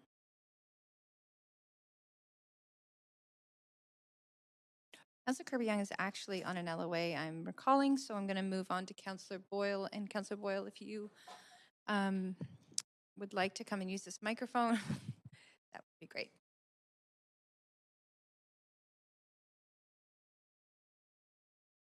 Okay, thank you for all of this update, as sobering as it is. I'm curious first to hear what we learned from the heat dome in June, and if that shifted any of our priorities or details of policies, particularly around buildings. Tamsin, are you available to take that question? I'll pass the question about buildings to Sean Pander. I can speak to Canada. Yeah, the heat dome was quite a wake up, and you know, we've been exploring themes of thermal comfort and forest fire smoke. We've done some measures in new construction. One of the immediate things it's had us consider, and we will be developing, you know, we're doing additional research, and we'll look to consult the public and industry on, is what we realized is the spike in demand for air conditioning was very sharp. Air conditioners are just heat pumps that only cool. So for a very modest additional cost, instead of an air conditioner, you can get a heat pump that would do zero emissions heating and cooling. So we are currently just doing some research to figure out if in our proposed existing building regulations that we could require all cooling systems be heat pumps instead of just single direction heat pumps that do only cooling. So that was our immediate response. We're also looking at additional thermal comfort requirements in new construction, and that'll be part of the report we bring forward to you on rezonings and building bylaw updates in the spring. Okay, and is there work that we are undertaking or supporting in terms of helping the public better understand the role of heat pumps in cooling, and just thinking about, in particular, the 99 people who died during the heat dome in Vancouver, largely in their own homes, how we can help on both on education and incentives to get more heat pump and cooling systems in those homes or other homes too? Yeah, we've just begun. We're setting up a meeting with BC Hydro. With their recently announced 5-year electrification plan, they've now really engaged into educating and promoting heat pumps. You'll start to see a lot of their messaging pop up. We're looking for how we can amplify that, and the cooling communications will be a key part of it. We're also exploring additional city channels that we can use to promote that approach. Within the retrofit. So that's all new construction, single family homes. We're also very concerned about the overheating impacts in existing, rental and non-market housing situations. So we are beginning to do some research into the partners and incentives that we do with Lake Landlord BC. We're working on one to bring to you guys with regards to BC Housing and how we could prioritize heat pumps in common spaces and corridors, which the corridor ventilation air also provides some cooling to the units. Okay, that was my next question. So those conversations with BC Housing in particular are underway, and we can expect to hear back on that front? Yeah, we're looking at, as part of the capital budget you guys allocated to accelerate retrofits, partnering with BC Housing and the province. They both recognize there's some gaps in the provincial funding, so we're negotiating now how the city funding could complement those gaps and hopefully inform a more robust future provincial incentive program for non-market housing and multi-family housing. Okay, and it's my understanding that requests for the incentives that the city, in partnership with the province, provides for heat pumps were oversubscribed this year, and we added more funds. Can you give us a little more info on that, and if there are decisions council needs to make about increasing those incentive funds? Yeah, what we saw as part of the heat demand this summer, and the province had a temporary doubling of their grant, which they promoted quite heavily. Yeah, our matching grant money was fully subscribed, so we renewed that again for another $700,000. And we don't know the curve of uptake because it seems to be evolving quite quickly. We're hoping that will cover us for 2 years. But in this year's capital plan, there is, an additional reconfirmation of the $4 million budget to help accelerate retrofit funding, and that budget would be used for this sort of program if that next year, if the demand for the retrofit funds exceeds the current budget. Okay, thanks. I'm out of time. I have transportation questions too, but I'll go back on the list for that round. Thank you all. Thanks very much, Councillor Boyle. And now we'll move to Councillor Swanson. Yeah, thanks so much for the report. I have 3 questions. The first one is, who is on the climate equity group and what equity groups do they represent? Could you send us a list? Or? We can definitely send a list. Okay, thank you. The second one is, in terms of the complete neighborhoods and getting people to walk, roll, or use transit, that depends a lot on transit and the need to improve the frequency, the reliability, and make it cheaper or free. But we don't control transit. So do you guys have any thoughts on how we could get TransLink to bump up the bus service and do those things, make it more reliable and cheaper? Thanks. I'll call on Paul Storer to take that question. Hi, thank you for the question. One of the big tools that we have in terms of improving bus service is improving how the streets work for buses. That allows the buses to move more, faster, more reliably, and it allows TransLink to provide more service for the same amount of money. So we work with TransLink on their bus plans overall, but in terms of the tools in our toolbox, the big one is better transit priority on our streets. So basically the rest of it is up to us councillors lobbying for the other stuff, I guess, eh? Okay, so then the third part is there such a thing as I keep thinking of this heat dome and what would have saved the most lives. And I think it probably comes down to air conditioners for people who don't have them.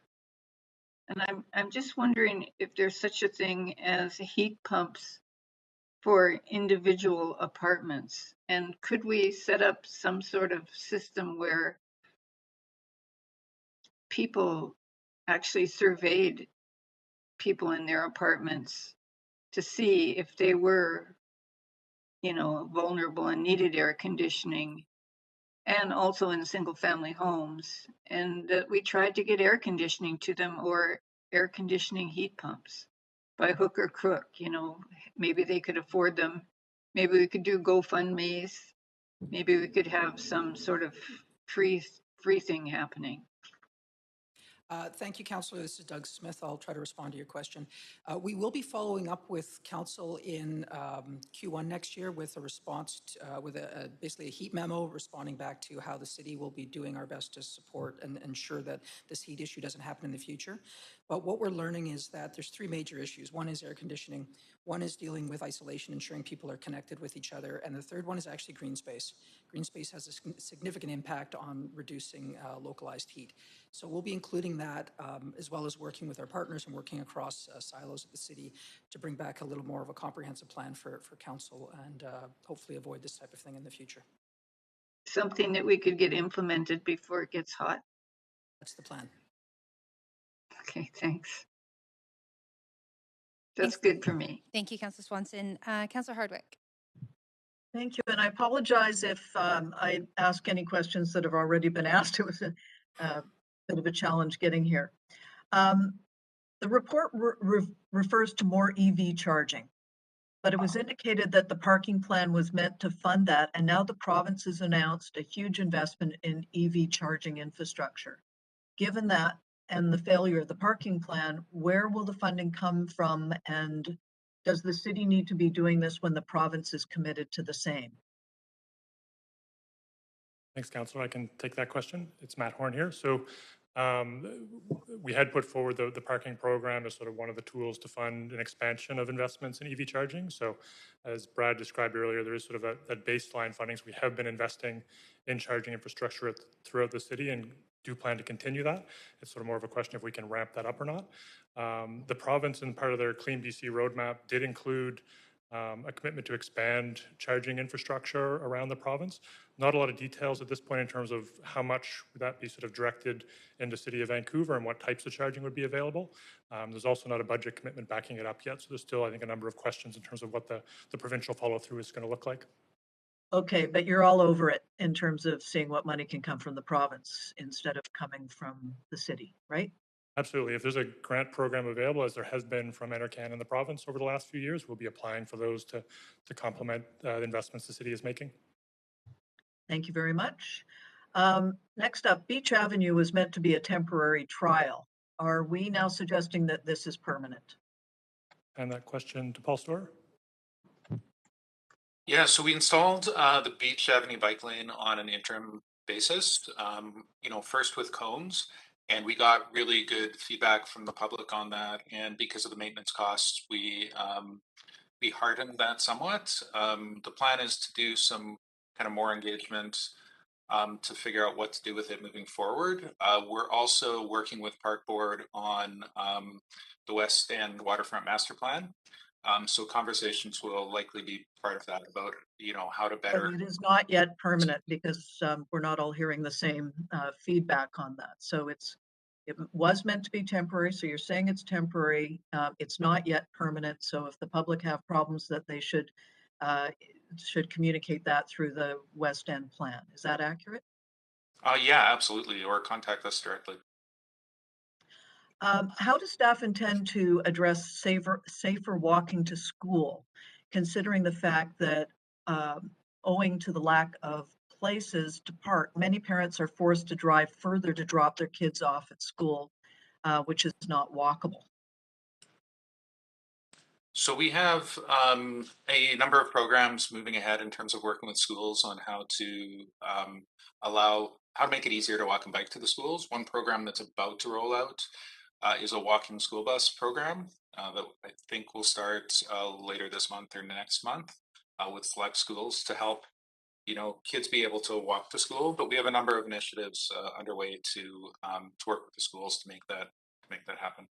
Okay, just so you know, I'm hearing a lot from parents, a lot of frustration about not having access to be able to drop their kids off when required. So I hope we're paying attention to that. Shifting gears on heat pumps for older buildings, and this may have been covered. How does staff suggest that homeowners switch when they have hot water radiator systems which do not easily or economically convert to heat pump? Point of fact, I've heard that people have looked into this and it's tens of thousands of dollars to convert from hot water rads to heat pump. And you basically have to tear it out and put in a whole new heating system. Let Sean Pander take that question. Great. Councillor Hardwick, this is related to the mayor's previous question about why we don't just ban gas. In some circumstances, going to heat pumps with current technologies could be expensive and very challenging, and that's why we think it's important as we advance regulations and requirements that we still make available for those homes where this is very hard a gas option. Okay, great. Sorry, as I said at the beginning, a bit of a challenge getting on here right now. And I don't know where I am in my timing. You have 1 Chair. minute to go. Okay. What have staff learned from the experience of putting so much time and effort into putting forward the parking permit plan that was rejected? How will you use this income to inform future measures, particularly the transport pricing plan, which will no doubt be the most controversial measure of all of the SEEP initiatives and subject to much resistance and concern about how it will impact affordability and livability? Just 15 seconds, please, Matt. I think Lon Leclerc wanted to take that question. Or I can take that quickly. One thing we learned from the parking program is we were moving it ahead really quickly, particularly, because there was an urgency around funding. If we'd taken more time with it and had kind of better conversations with the public, it might have gotten, better feedback from the public. So I think that's something we're going to continue to take into account. Thank you for your answers. Thank you very much. Now we're on to a second round, and I have Councillor Carr, Dominato, Fry, Weeb, and Boyle on the list. So first up is Councillor Carr. Thank you. I just want to make sure that you can hear me. I can hear you. Great, thank you. Okay, I did ask a question that the answer didn't come forward on yet around the city building energy retrofit. So perhaps Danica or some other staff can answer that question. I think we've got Craig Edwards here now. Yes, it's Craig Edwards with REFM. Yes, we have a total budget of about 7.4 million for building upgrades, including the funding that you asked to get transferred, and we've fully allocated that budget to retrofits on large city-owned buildings, and it's about 70% spent so far. And then to answer your other question about how many buildings have been retrofit so far, we have a total portfolio of about 650 buildings, and we've retrofit probably 100 so far. So there's a lot of buildings to go, but it's not a simple question as that. Instead of targeting particular buildings, we always look for the best opportunities as equipment needs to be replaced and the best bang for the buck. And in terms of reducing greenhouse gas emissions with our city-owned buildings, we've reduced them by about 36% since 2007. And we have a target of getting to 100% reduction by 2040, and we're well on our way in a straight line of getting towards meeting that target. And we're also building all our new buildings and renewing existing buildings with zero emission buildings. And we have a long list of projects underway, and we've created a written response to your question that you should be receiving shortly. Excellent, thank you. That's the information I'm seeking. I just want to follow up to that, which is I think there was 60 million in a budget for this kind of work. So it's taking us quite a few years to spend 7.4 million. What is needed to ramp it up in terms of the speed at which we complete the projects? As you say, we've done 100 out of 650 buildings. Yeah, well, yeah, it's not that easy. We could do another round of energy service company projects with energy service companies can come in and look at a large number of buildings and complete retrofits on a larger number. So we could explore opportunities like that. I think it's a good thing. I know you can't answer that now, but it's a good thing, I think, to explore and come back to council with in terms of how we can move things forward. I mean, COP26 is saying move faster, right? Yeah. So my second question is the point was made about we should be or we should work with Metro and the province to increase the likelihood of achieving our targets. That's from the presentation. Specifically, what can we do with Metro and the province? And I want to start with Metro. Metro, as you know, has the authority and responsibility for air quality, including air emissions. We've been able to put fees on air emissions, such as off-road diesel engines. Is there any way that we can work with Metro, for example, on those kinds of measures, including potentially a charge for embodied emissions if a building is, instead of deconstructed, demolished? Can start with that question anyways. I think definitely we want to be exploring all those opportunities with Metro and the province in terms of their ability to sort of implement fees, particularly when you look at industrial sources of emissions where we have limited jurisdiction in the City of Vancouver. Really important to be working with Metro as partners and encouraging them to implement those pieces as ambitiously as they can. Yeah, I think that we just ramped up fees quite considerably at Metro at our last meeting. But I'm looking at gaps, and one of the gaps that we have is in the demolition instead of deconstruction of buildings. And if there was a disincentive, just as on the off-road diesel engines, there was a disincentive to own a really badly polluting one. If there was a disincentive to demolish rather than deconstruct, that might be helpful. But let's talk about that further. I mean, after this meeting. Just 40 seconds, Councillor Carr. School streets pilot. I understand that it's not continuing because they couldn't find the volunteers. You know, what are the solutions for enabling that school street pilot to continue and added schools? Paul, do you want to take that? Yeah, so we really struggled getting volunteers for the program, as we told council about recently. We're kind of taking back our experience with the program so far, and are going to try to figure out how to make it more robust. Relaunch that. Probably not right away. We need to do some work on it, but hopefully later next year. Okay, program's not dead. In other words, you're gonna find some way. And we need to do more learning from other jurisdictions that have made it successfully, and look at how they've gotten volunteers and managed the program. Okay, thank you. Thanks, Chair. Thank you very much, Councillor Carr. Councillor Dominato. Thanks, Chair. And I'll pick up on that as well. I had a question around the school program, noting that that in some cases it isn't going ahead well. Families liked it. The challenge is to have volunteers because in many cases, I'd say majority, you've got 2 working parents, and so volunteering time in the morning is a challenge. So are there other opportunities, whether it be in terms of the public realm or just around I guess sort of more broadly, just education and awareness, as opposed to relying on volunteers and walking school buses. My kids have done that, but families can self-organize in that. I don't know that we need regulatory intervention on that. People are already doing it. So I'm just curious if there's other thinking. My kids' school has speed humps already all the way around the school. And most families are walking in many cases.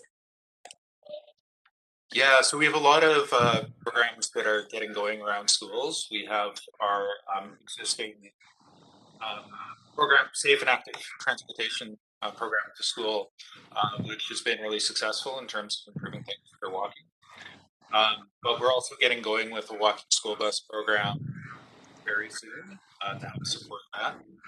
And a number of other things on the go to really help, cycle to school. But slow streets, we think there's a solution there. We just need to work more on that specific one. Okay, that's great. Thanks. I'm curious if staff could provide an update on, there was, council gave direction to do further research around local mobility pricing framework specifically for the downtown core and around the core. And I'm curious, is that coming back to council for a decision in 2022? And then the second question is, what is the status of discussions with TransLink around a regional mobility pricing approach?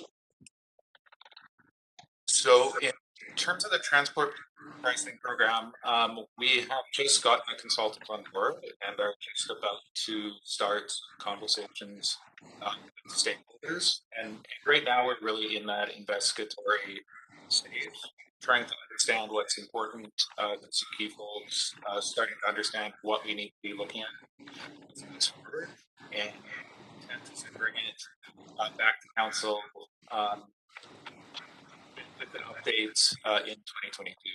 I'm just going to let the staff member know, Councillor Dominato, I've paused your time. We're having trouble hearing you, and maybe just keeping the microphone closer. We're hearing some fading in and out. It's hard to hear your response. Great, is that better? It is better. So if you'd like to continue on. Yeah, so if you, the key point is we're starting conversations with it, on it, and doing the background work over the next few months, and we'll be bringing an update to council in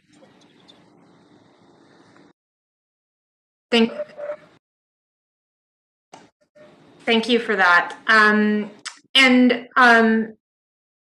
just looking over my questions here. My questions around circular economy, I think, were addressed through other councillors. And I would also, like Councillor Carr, look forward to seeing the information around the building. So thank you for that additional detail. Look forward to the follow-up on that. Thank you. Great. Thanks very much, Councillor Dominato. Councillor Fry. Thanks. Questions around the active transportation and specifically the MOBI. I noted that you were talking about expanding electrification of MOBI. And I'm curious if there's any considerations around expanding the actual network itself. It seems to me that there's some missed opportunities. I'm a recent convert to MOBI, totally into it. I find it, I just found out that in the last 2 years, I've cycled 800 kilometers, mostly last mile stuff between SkyTrain stations and here to the office. So I see great opportunity in MOBI as a tool, and I see a lot more pickup. So I'm curious how we are planning to expand the MOBI network, expand interest in using MOBI and not just the electrification, which I'm not even convinced is the best move. Curious to hear a bit more about that. See Lon coming on there? Yes, good morning, Mayor and Council. Lon Leclerc, General Manager of Engineering Services.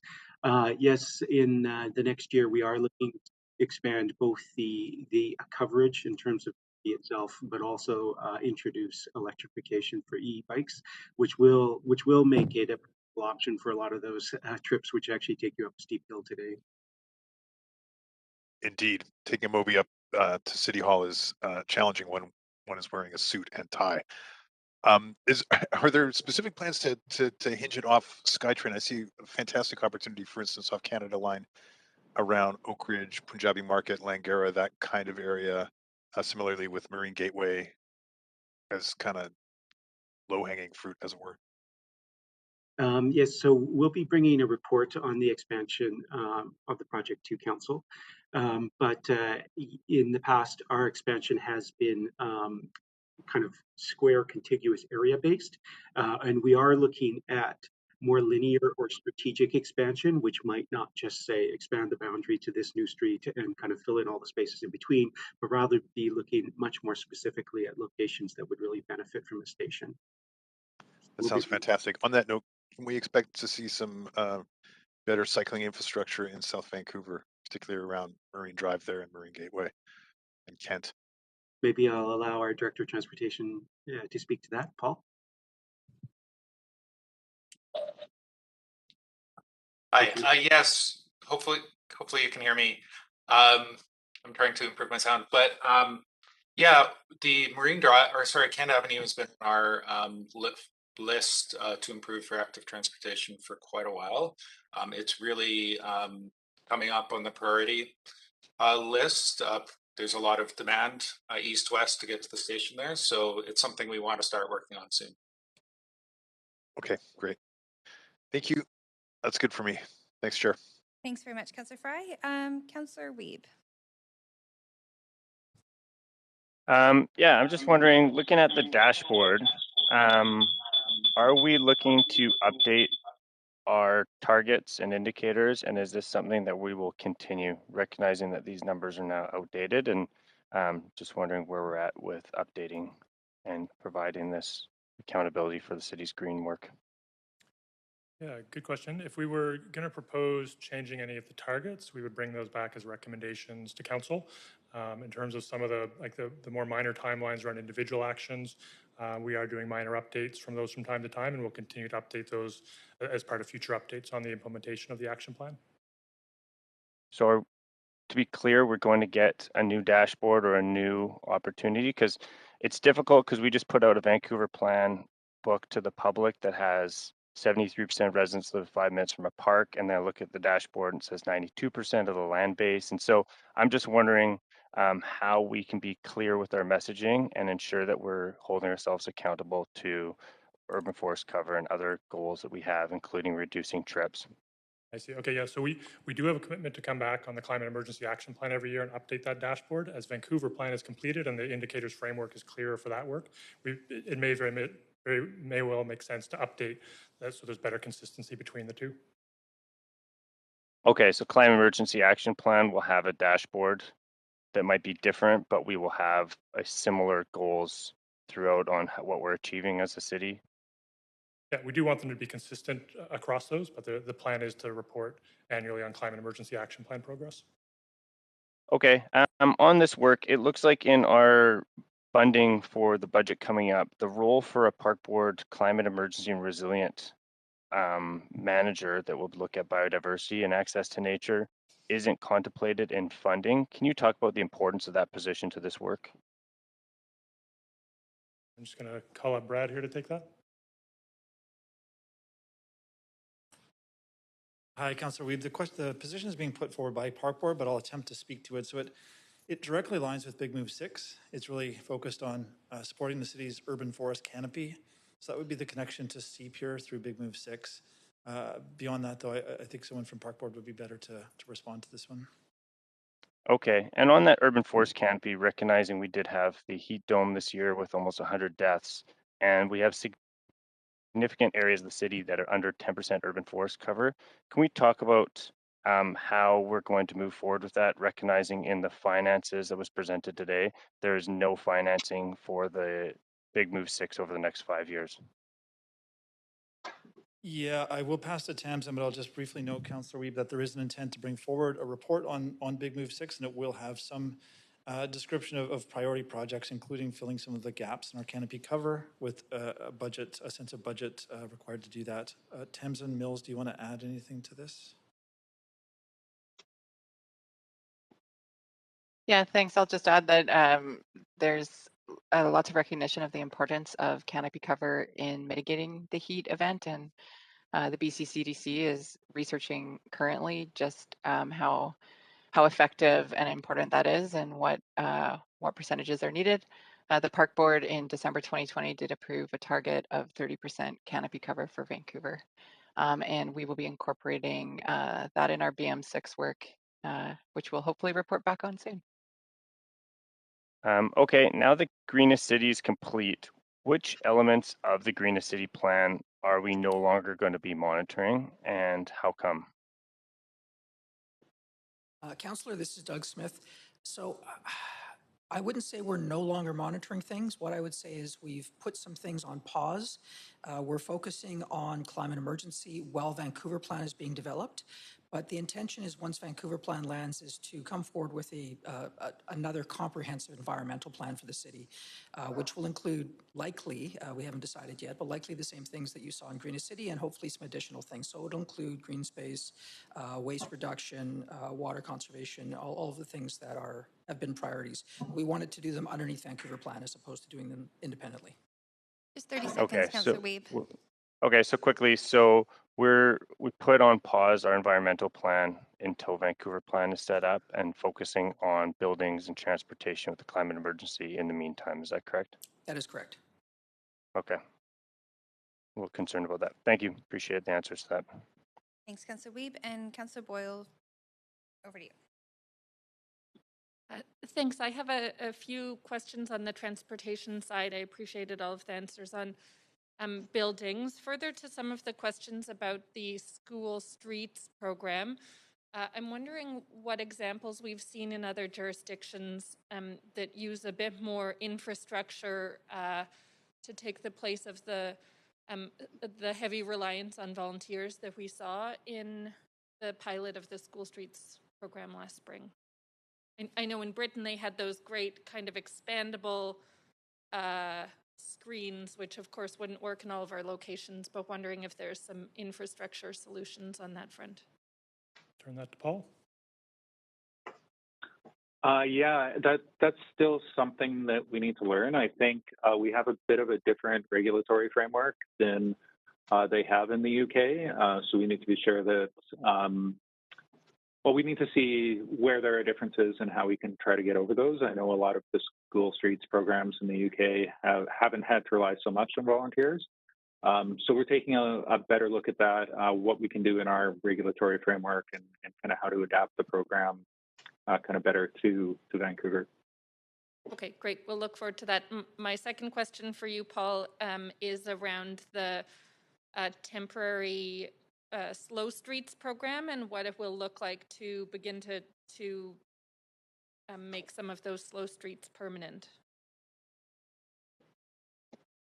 Thank you. Yeah, so we launched the Slow Streets program near the beginning of the pandemic, and it was really to make a network of streets better for walking and cycling so people could get out and exercise in their neighborhoods during the pandemic and travel around their neighborhoods. We got really good feedback on it, but it has been quite high maintenance costs.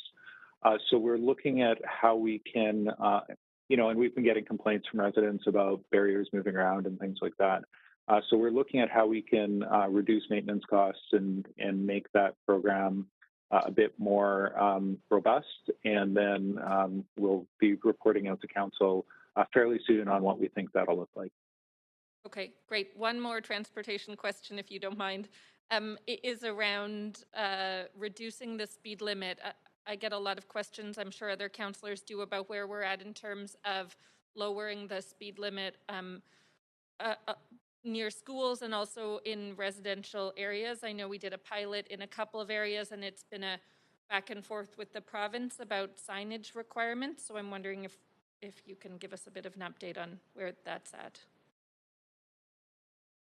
Yeah, so we have a longstanding policy to reduce speed limits on local streets around the city, and part of the way to do that effectively, rather than have to sign every block, would be to get the ability to implement blanket speed limits around the city.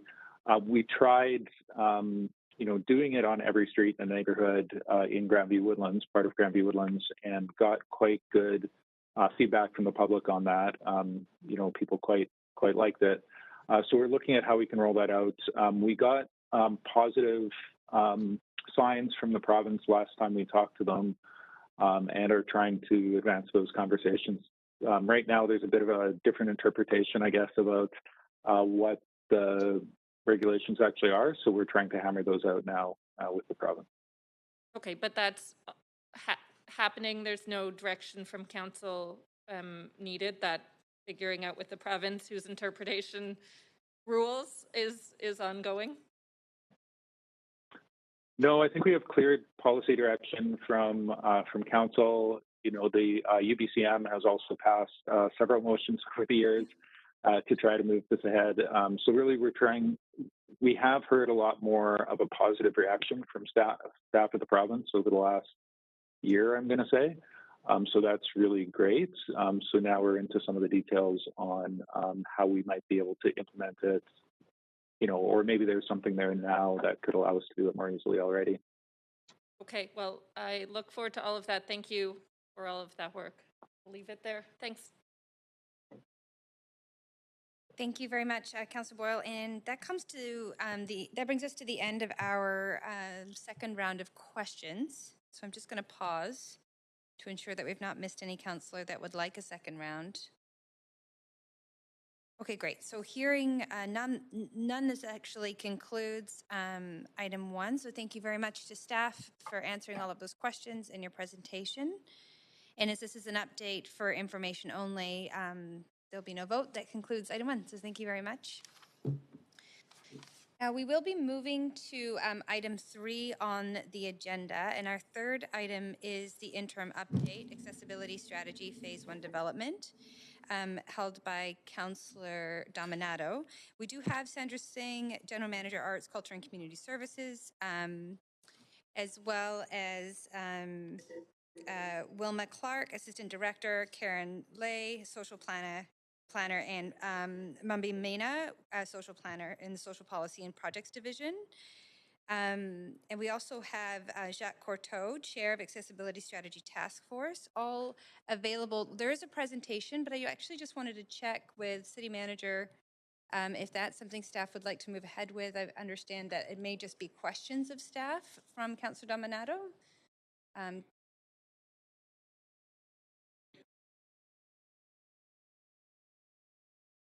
Right, and City Manager is, while the City Manager is just moving to a working microphone, just pause for a second. Thanks, Chair. So yeah, we do have a presentation for council and are happy to proceed with that or to forego it at your discretion, of course, and just address questions. But we do have staff.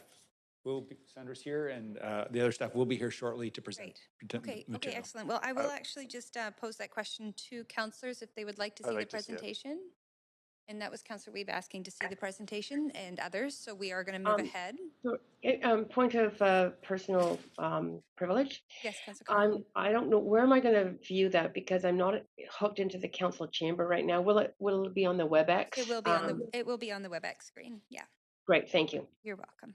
Thank you for the question. So I'm going to ask Sandra Singh to join us, again, General Manager, Arts, Culture and Community Service, to introduce the presentation and the report. Good morning, Council. My apologies for the delay. We thought there might be a bit more time on the previous item, so staff are just on their way in. So we're very pleased to be presenting this with you, report with you this afternoon. I'm just going to take a moment and pull it up, and again, I'm very sorry for the delay.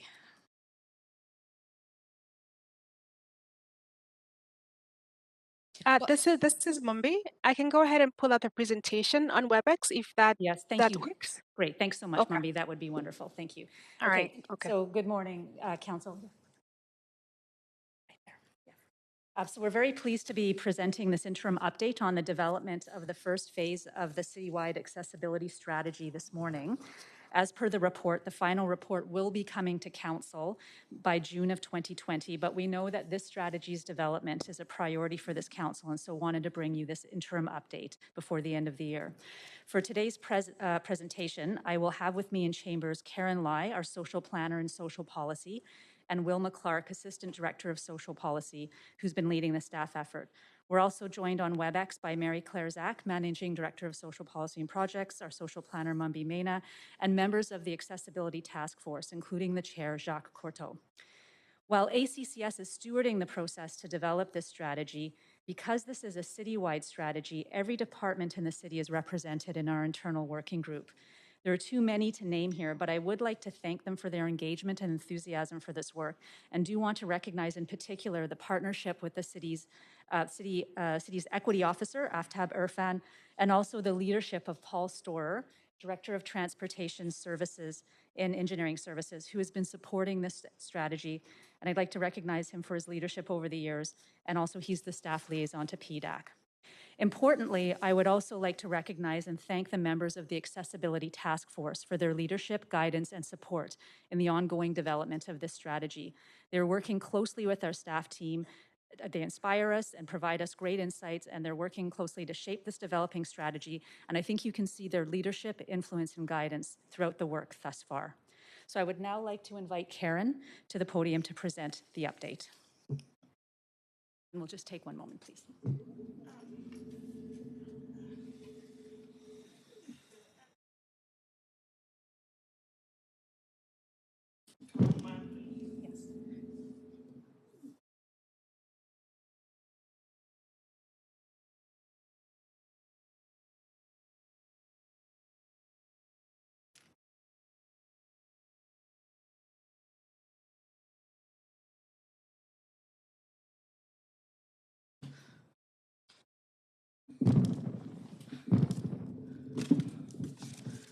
Oh, very cool.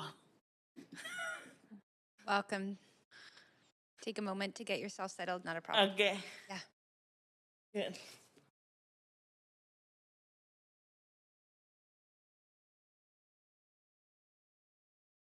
And Karen, I can advance the slides for you if you'd like that.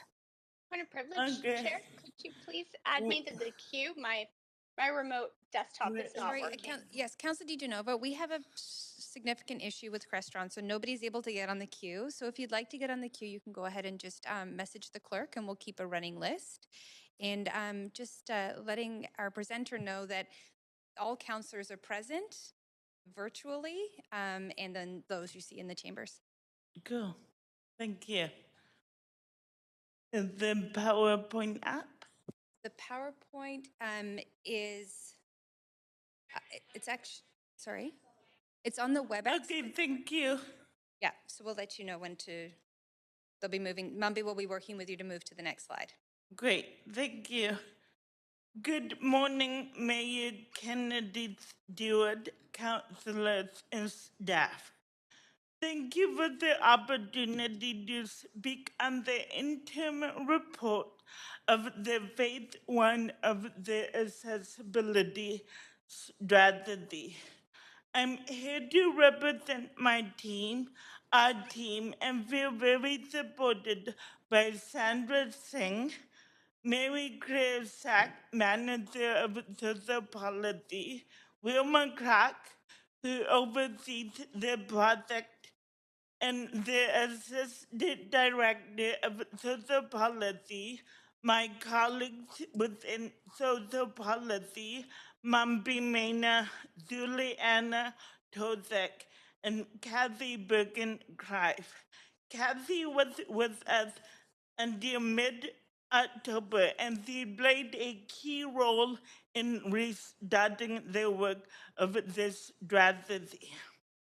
The Accessibility Task Force has been meeting before I began working with the city, and so great commitment, passion, and the work under the leadership of Zach Corday. Next slide, please. At the center of the work we do, I would like to acknowledge that it is on the unceded territories of the Musqueam, Tsleil-Waututh, and Squamish nations. Next slide. This is our background of what I will be presenting. Some recommendations we've outlined in the report, giving you some background and context on the accessibility strategy, developing this strategy, sharing some engagement results, and then I will follow up with an emerging strategy with proposal of accessibility statements of commitments, along with some proposed actions while you're planning priorities. I will close with outlining the next step and then open it up for questions. Next slide, please. As the report outlined, we recommend the Council that Council receives the interim report as an update on the work to date on the development of phase 1 of accessibility strategy includes the draft accessibility commitment statements, the attached engagement summaries. The Council provides professional approval of the proposed accessibility commitment statements subject to final community engagement. that council approve the proposed action while planning priority actions that can be achieved within existing resources for immediate implementation, and that council received for consideration the proposed action while planning priority action that requires additional funding of $200,000, which has been identified as a potential investment for evaluation as part of the 2022 operating budget process. Moving on to some background. In May of 2018, Council requested a report on moving the accessibility strategy forward. And thus, September of that year, the staff recommended to Council the development of the phase 1 of the accessibility strategy, along with convening of an accessibility task force. Later that year, Council approved of the development of the phase 1 of the accessibility strategy. Next slide. To give you some understanding of disabilities, we have recognized that disabilities are part of the human conditions. There are some disabilities that are temporary, some are permanent, some are periodic, and it is recognized that almost everyone will experience a change in their function at some point in their life. We know that as we get into our senior years, most likely each of them will experience difficulties in functioning. Disability comes in not being able to function in an assumed normal way. It is the impairment impacted by barriers with the environmental, structural, or social context. Consequently, socially imposed values are placed on differences in body, mind functioning, and or structure, impacting the one sense of belonging and overall well-being. Despite disabilities being part of the human condition, and despite many decades of advocacy, people with disabilities continue to experience discrimination and multiple barriers in their everyday life. This discrimination and barriers are rooted in ableism, a system of thought and organizing similar to racism and sexism, based on the belief that disabled bodies and minds are inferior. This belief is used to justify neglect, abuse, and disposal of people with disabilities who are seen as having less value, are burdensome and unprofitable in a capitalist society. Ableism is both overt and implicit and is deeply ingrained in society's attitudes beliefs, social interactions, and within our organizational practices, systems, and structure. It's largely an unconscious mindset based on learned values, prejudices, which distort the realities faced by persons with disabilities. So, why are we focusing on accessibility? Research shows that when we plan for those who experience the most barriers, everyone benefits. Everyone will feel welcome and a sense of belonging when we have an accessible city. Therefore, developing an accessibility strategy is an opportunity for the city to strengthen and expand on its current work of building a more accessible and inclusive city. Accessibility is a human right. The City of Vancouver has a responsibility to uphold and protect human rights by creating an accessible city for everyone, prioritizing the needs of people with disabilities as a protected group.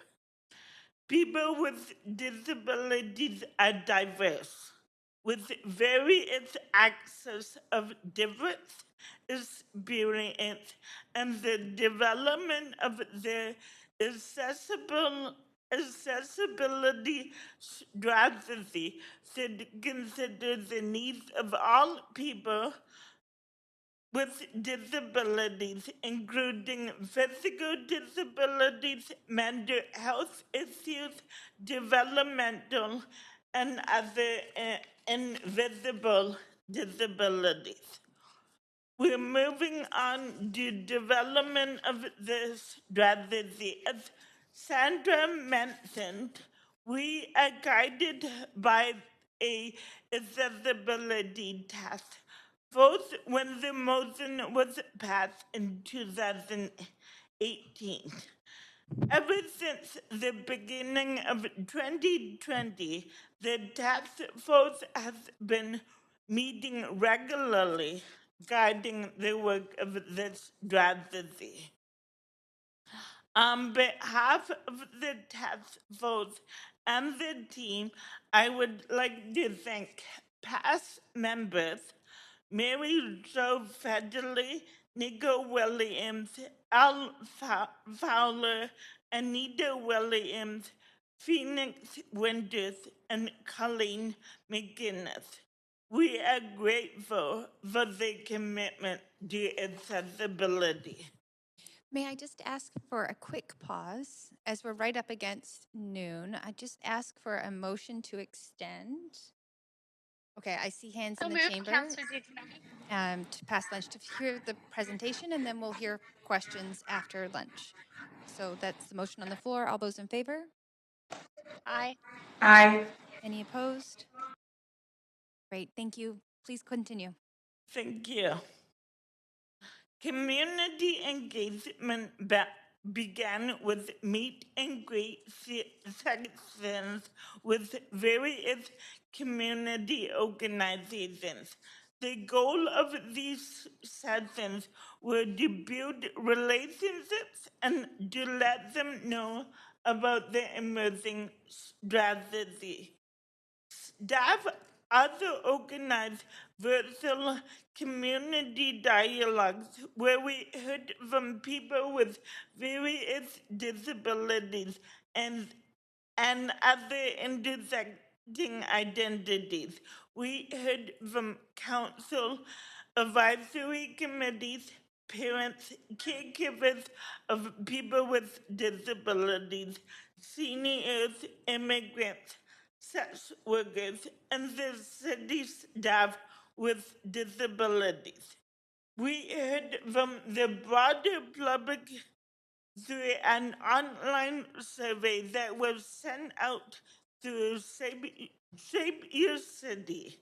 In total, we engaged with 114 community stakeholders. It was important for the staff to model thank you. It was important for staff to model what an accessible city may look like during an engagement. We put various considerations in place to remove barriers and ensure that those in attendance could participate fully in community dialogues. Example of the considerations include co-hosting the meetings with different organizations, including we prepared meeting materials in plain language and shared them in advance with participants. ASL and closed captioning was included in all dialogues, and each meeting began half an hour early to allow participants to figure out the technology and to make sure everything works. And then staff prepared summary reports and distribute them to participants to review, validate that we accurately captured their insights. During the engagement, participants shared stories about the challenges they face every day, including physical, social, attitudinal, environmental, financial, and communication. They also said the importance of this strategy in building the human rights of British Columbians to assure respect for the inherent dignity of the individuals. There were some overarching themes that people felt it was important for the city to pay attention to as this strategy was being developed.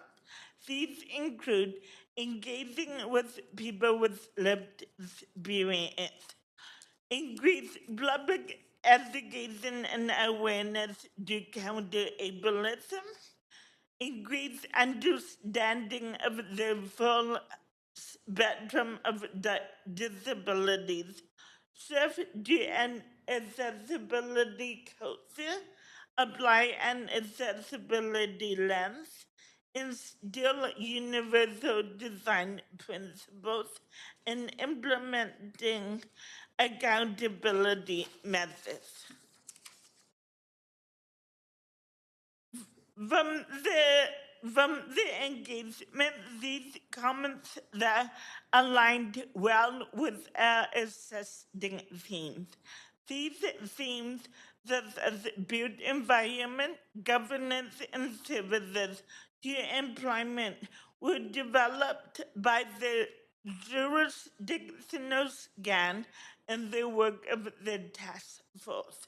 These themes fall in line with the recently passed BC Accessibility Act. Along with the assisting themes, there were many emerging themes such as healthcare, income finance, and as mentioned, education and awareness, food security, or an increased need for more opportunities for post-secondary. We provided this space for people to share their own experiences while their responses may cover areas under the different levels of government, we know that the city has a role and responsibility to play for those things that are shared between different levels of government. So we have a bit of comments from the task force, and I'm going to speak to that on behalf of the task force, and they are showcasing this strategy, showcase the commitment to develop an inclusive and welcoming city for all citizens and visitors. And the primary goal of this strategy is to establish exemplary accessibility practices, protocols, and standards throughout City of Vancouver, and they advocate and it's imperative that they look through an accessibility lens across city work. They are stressing the importance, the adequate resources that will be required for monitoring and regularly reporting, and the definition of key concepts such as accessibility and disability are key to ensuring the strategy success for implementation, integrity, and longevity. The proposed approach to accessibility for the city is that it should align with the UN Convention on the Rights of Persons with Disabilities with provincial and federal legislation.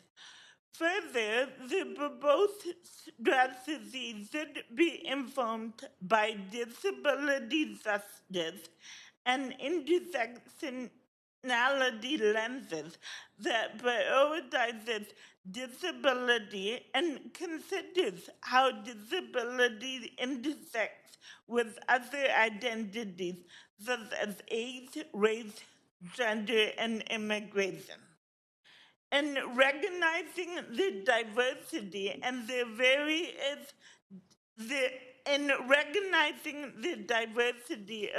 various disabilities, staff recommend that city uses the words persons with disabilities to reference the complexity and intersections of this spectrum of multiple lived experiences. The following are the proposed accessibility statements of commitments. The City of Vancouver commits to respecting the rights, dignity, and independence of persons with disabilities over the life course. Fostering a safe environment where all people feel valued, included, and a sense of belonging. Creating opportunities for persons with disabilities to be involved in decision making and to participate in all aspects of city life. Demonstrating how the knowledge and perspective of persons with disabilities are integrated across all city processes, policies, and decision making. And listening to and addressing the needs of persons with disability in city programs, services, and physical infrastructure. During the engagement of the accessibility strategy undertaken to date, internal and external stakeholders have identified action while planning priorities that would help the city to address existing barriers to accessibility. We have recommended these actions that could have immediate impact. These actions, such as the development of an accessibility toolkit, inventory of accessible facilities, and an establishment of the NPO Cross Disability Network, do not require any additional resources. Staff are proposing the following 3 actions with corresponding budget estimates required to implement them. These actions were determined by a community engagement, the task force, and the internal working group. Actions that will have a big impact both internally and community broadly. First is the ongoing training for senior decision makers. It is clear that more awareness and education are needed to shift people's thinking about disability and to embed an accessibility lens. Second, using ASL and closed captioning in all city council meetings and PDAC. By incorporating this language into all the meetings, it will demonstrate that the city is for everyone, and everyone needs to have access to information so that they can contribute. They could be contributing members of the communities. And number 3 is the online public directory. Especially during COVID, it highlighted the need that more services are needed to support persons with disabilities. Persons with disabilities are part of the city and a part of the city and a part of the community. Next steps. Going forward, we have a lot of work ahead of us to deliver phase 1 of the accessibility strategy to you, Council, by the spring of 2022. As promised, the community will be providing a detailed report, what we heard, to be shared publicly with various stakeholders in early December. We will continue collaborating with the task force to finalize definition of key concepts, principles, and the areas of focus. We will work with the Equity Office to develop a monitoring and accountability framework and provide some recommendations for long-term and short-term actions to implement the accessibility strategy. And we will develop a phase 1 final report and presentation to Council in Q1 of 2022. Accessibility matters. Developing an accessibility strategy is an opportunity for the city to strengthen and expand on its current work of building a more accessible and inclusive city. and thus it will foster a culture of equity and inclusion that values and includes all residents, visitors, and employees. Thank you. Any questions? Thank you very much, Jacques, for the presentation. We are going to move to questions after lunch. So if you wouldn't mind all coming back, we're going to reconvene this meeting at 1:15. Great. With that, we're on a recess for lunch, and we'll see you back here at 1:15. Thank you.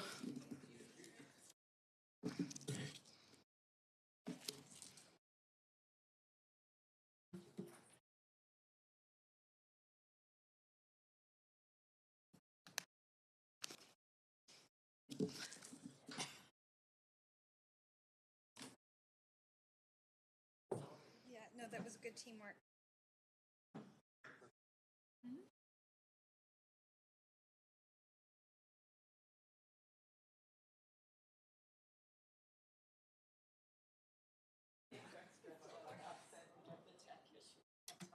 Well, thanks for going with it. You did a great job. I'm so sorry. I've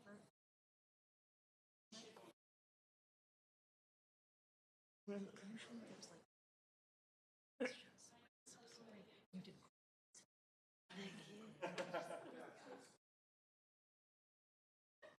No, Councillor Boyle.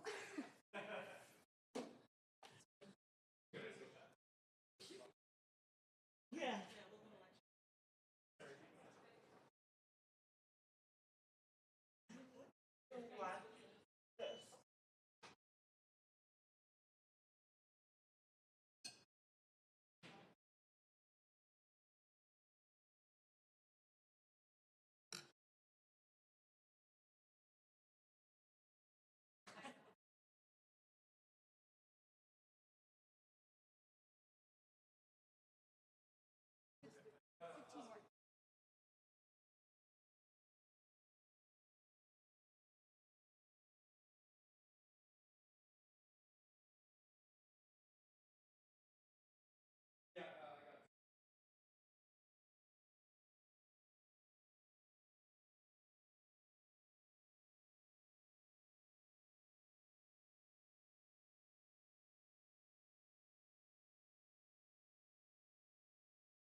Okay, great. Welcome back to the committee meeting on finance. Just before we broke for lunch, we had just completed the presentation by Karen Lai related to item 3 on the agenda, interim update accessibility strategy phase 1 development. And we are at questions. So I'd like to, I'm actually going to clear the queue.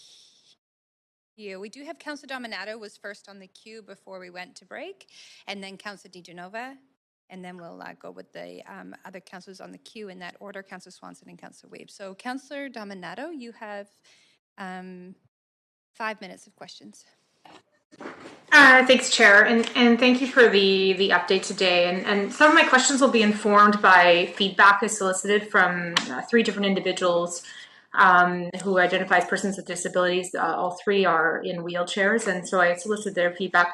One of my questions is related to page 5 of the report with the plan to bring a final draft strategy to Council in Q1 2022. My question is, will this strategy include the multi-year action plan that's referenced?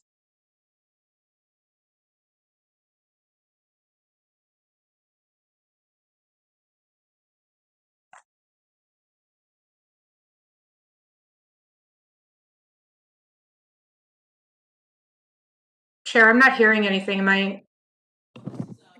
We're just making sure we do hear you, and the response is on its way. Okay. Thank you. I'm pleased to be able to present a response. This is Wilma Clark, Assistant Director within Social Policy, and I'm part of the team that's working on the accessibility strategy. And yes, our plan is to come forward with recommendations for a multi-year actions going forward when we do table the response in the spring. Okay, that's really great to hear, because I certainly got that from feedback from both from my read of the report and update, but also from others about the really importance of being concrete in actions. And then speaking to actions, I know the report, the update recommends a number of sort of interim actions that can be achieved right now. Could you expand on the development of an accessibility toolkit? What will that include, and who is that targeted at? So we'll be working with an organization called City Studio, who does a lot of work with municipal government. So, and we thought this would be a great way to use young students in planning accessibility toolkits, and then they can have their practice of what is accessible city, look at their best practices, and then come forward to this staff as to what they've discovered. So we'll be working in partnership with City Studio. And if I could add to Karen's response, we are also working with UBC Sauder School of Business. So City Studio is working with students coming from that program. And what they are doing is they're interviewing members of our internal working group, which represents departments across the city, to identify what sorts of tools would be helpful for our various departments in implementing the strategy. So that work is underway right now. Okay, thank you for that update. I want to speak to, it was identified in the community engagement, and it's also referenced in the report around the importance of an accessibility lens. We talked about an intersectional lens, but could you describe what our approach is today in terms of our departments of applying an accessibility lens in the absence of a strategy? Because I think this work has obviously been underway for several years, but I have some concerns about the lens being applied currently in our day-to-day work. So I'm curious if you could describe that. Well, I think the main purpose of this accessibility strategy, very similar to the purpose of the equity framework, was to bring together under one umbrella the various activities and initiatives happening across departments. So I don't know that at this point there is one unified lens. I know that there has been some work in departments around universal design. And on our working group, each of the departments have been talking about the various pieces of work that they are doing currently to implement accessibility within their work. But again, there is not a unified lens at this point, which is the purpose of pulling together the framework that we're currently working on. Okay, thank you. I appreciate that. Another question that's come up is in terms of in developing the goals and objectives and the accountability. I assume there'll be an accountability framework that accompanies the draft strategy and the multi-year action plan. Will that accompany the report out in the new year? Yes, the goal is for us to develop in partnership with the Equity Office a monitoring and accountability framework that will be a part of the report coming forward. Okay, great. And sorry, I just don't know what my time is, Chair. Councillor Dominato. Okay, can I move for a second round? Or someone else could? Yes, you are out of time, but perhaps somebody else will move that on your behalf. Thank you. And I do see Councillor DiGenova on the list, but I believe she has an LOA. So I'm getting a nod from the clerk. So we'll move on to Councillor Wheat. Yeah, thanks a lot for the presentation. The first question is on urban building designs, recognizing there's reports that came to us in 2014 that didn't get approved at council, looking at accessibility of access and visibility of a certain amount of units on new developments. And I don't see in the groups working as leads the building permits and licensing. So I'm wondering where that work is included in this accessibility strategy. Well, we do have that group represented on the internal working group, infrastructure, building infrastructure is one of the focus areas. So my assumption, and I will make sure that that's included moving forward, is that that will be a part of the discussions and will be incorporated because the built environment is one of the areas of focus. Built environment? Okay, thank you. Second one, accessible facility maps for all civic facilities. It looks like Park Board's going to be the lead at looking at their projects. And I know in 2015, there was a motion passed that they would have all of their recreational facilities mapped so that people could go online and see the accessibility drop-offs and where to move. I'm wondering if REFM will be included in that work, if we could look at it on a citywide lens so that we can have all of our buildings properly mapped so that people do feel more, we remove barriers for people accessing city facilities. Right. Absolutely. I think the purpose of doing that mapping exercise was to ensure that it's a citywide sort of initiative and not just localized to one department. Okay. Next one. I know this is a lot of work by the Accessibility Task Force, and we have lost a couple members, and I really appreciate the leadership you're showing.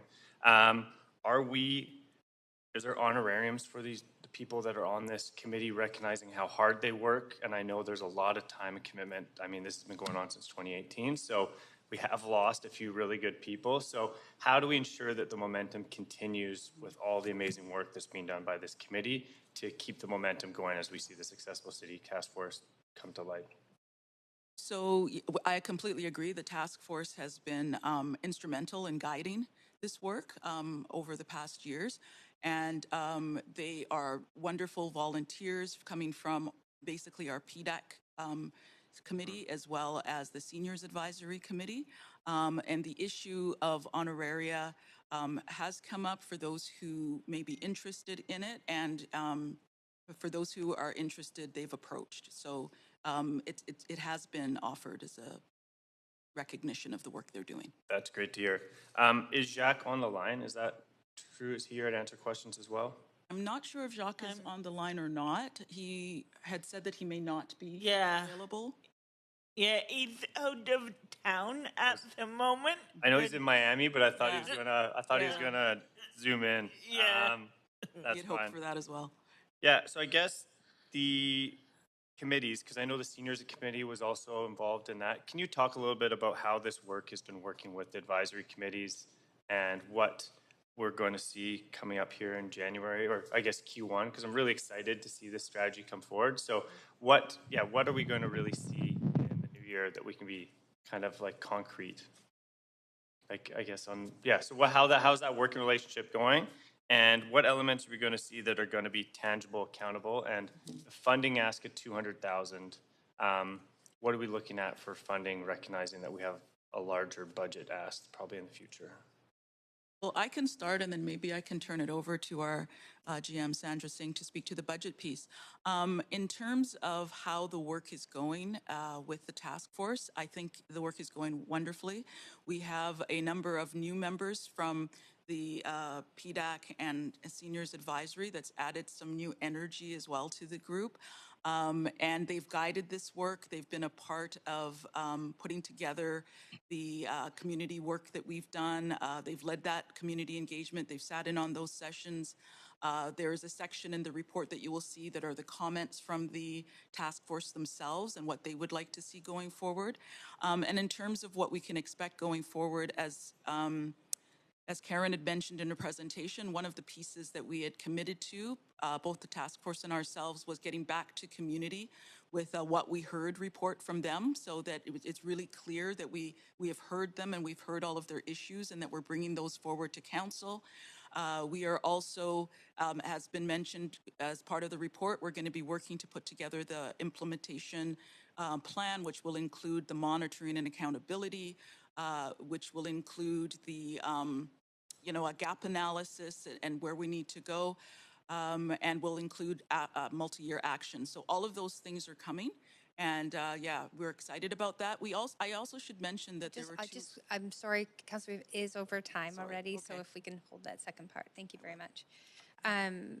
Next, we have Councillor Swanson. Yeah, thanks so much for a really good report. I have two questions.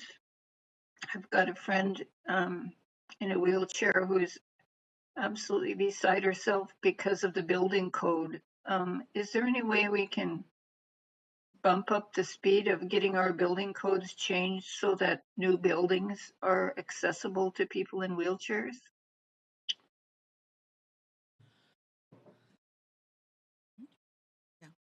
Yes, that's definitely something that as we're doing our work with our internal working group that we can bring forward.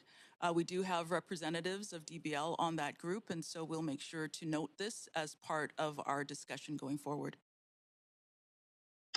Okay, because I think that's a huge issue. And the other question I wanted to ask is when you're doing consultations, how big of an issue is low income in terms of a barrier to accessibility, and have you figured out any way to approach senior governments on that issue?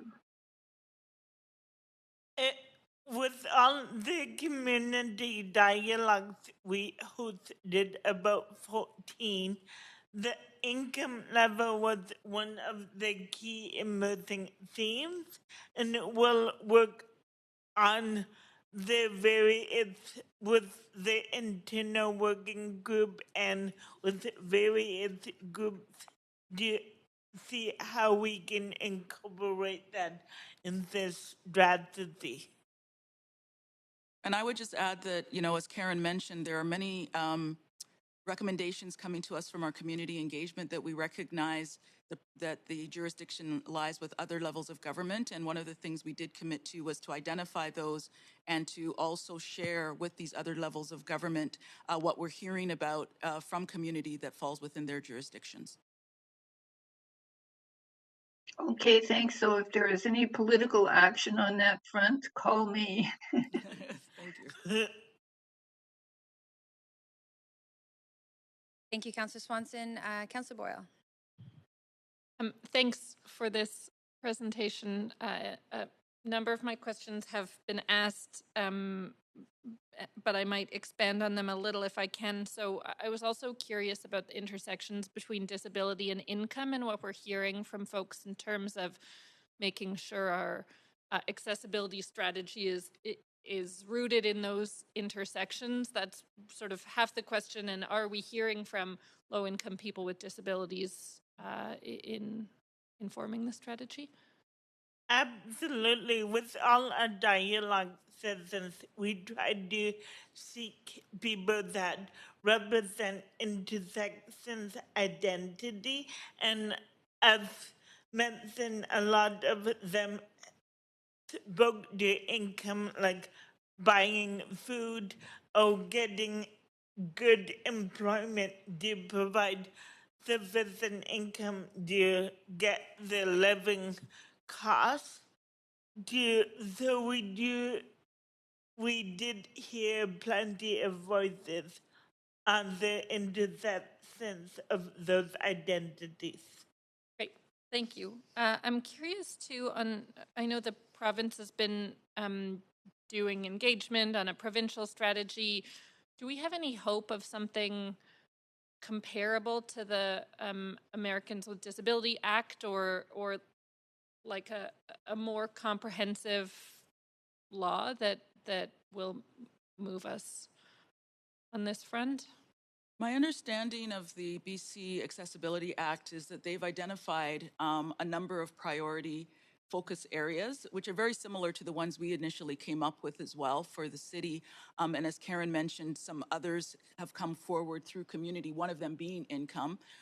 When we've been in touch with the Secretariat, the Provincial Secretariat on many occasions, so we're keeping in close contact, and they've told us a couple of things. One is they are now working on the regulations, and so we're not quite sure what those will be. They also mentioned that they are going to, there are a number of what they're calling prescribed organizations or prescribed agencies. And when we asked what those prescribed agencies were and were municipalities a part of that, they said absolutely.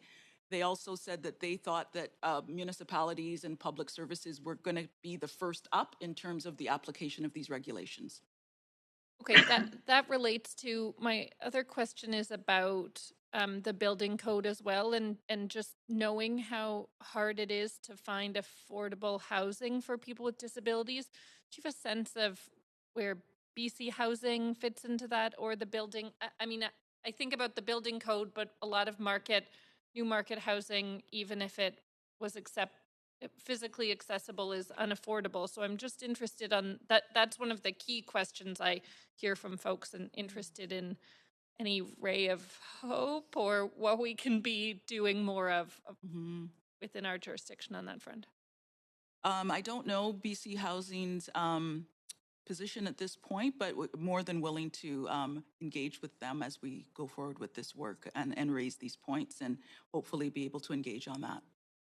Sure, that would be great. I mean, I'm sure as you've heard, one of the things I hear most is just the size of new units not being physically accessible to people who rely on mobility devices, the bathrooms not being large enough. General Manager, Arts, Culture, Community Services, on our internal working group also is a planning and development group, and so we can share that feedback with your question with the housing policy group and bring back a response offline. Sure, that would be great. And then actually, before I run out of time, can I move for a second round of questions? Yes, you can. Thank you. So I'll just go to council with that motion for a second round of questions. All those in favor? Yay. Any opposed? Great, so we'll have a second round. Thank you, Councilor Boyle. Thanks. I'm just wondering, it's great to see members of the Seniors Advisory Committee so engaged on the Accessibility Task Force. It's certainly the data seems to point to a growing, as the baby boomers age, a sort of growing intersection of seniors and people with more accessibility needs. Is that, I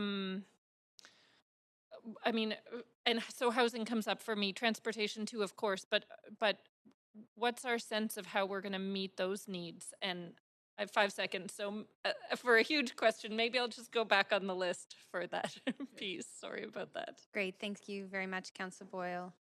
Councilor Weeb, second round of questions. Yeah, mine, I'm going to go on the budget, so this is to Sandra. In our budget document on the prioritization of what's included in our base scenario, this work is at the second lowest ranking of 8, and I'm just wondering why it's ranked at a level 8 and not included as the 5% priority. Mm-hmm. So we put it forward through this work as a consideration for council investment. That was where it landed in that list is the result of a collective prioritization effort. Certainly, this council can consider where you place it in the within your priorities. That's just where it landed through an effort, a collective. Okay.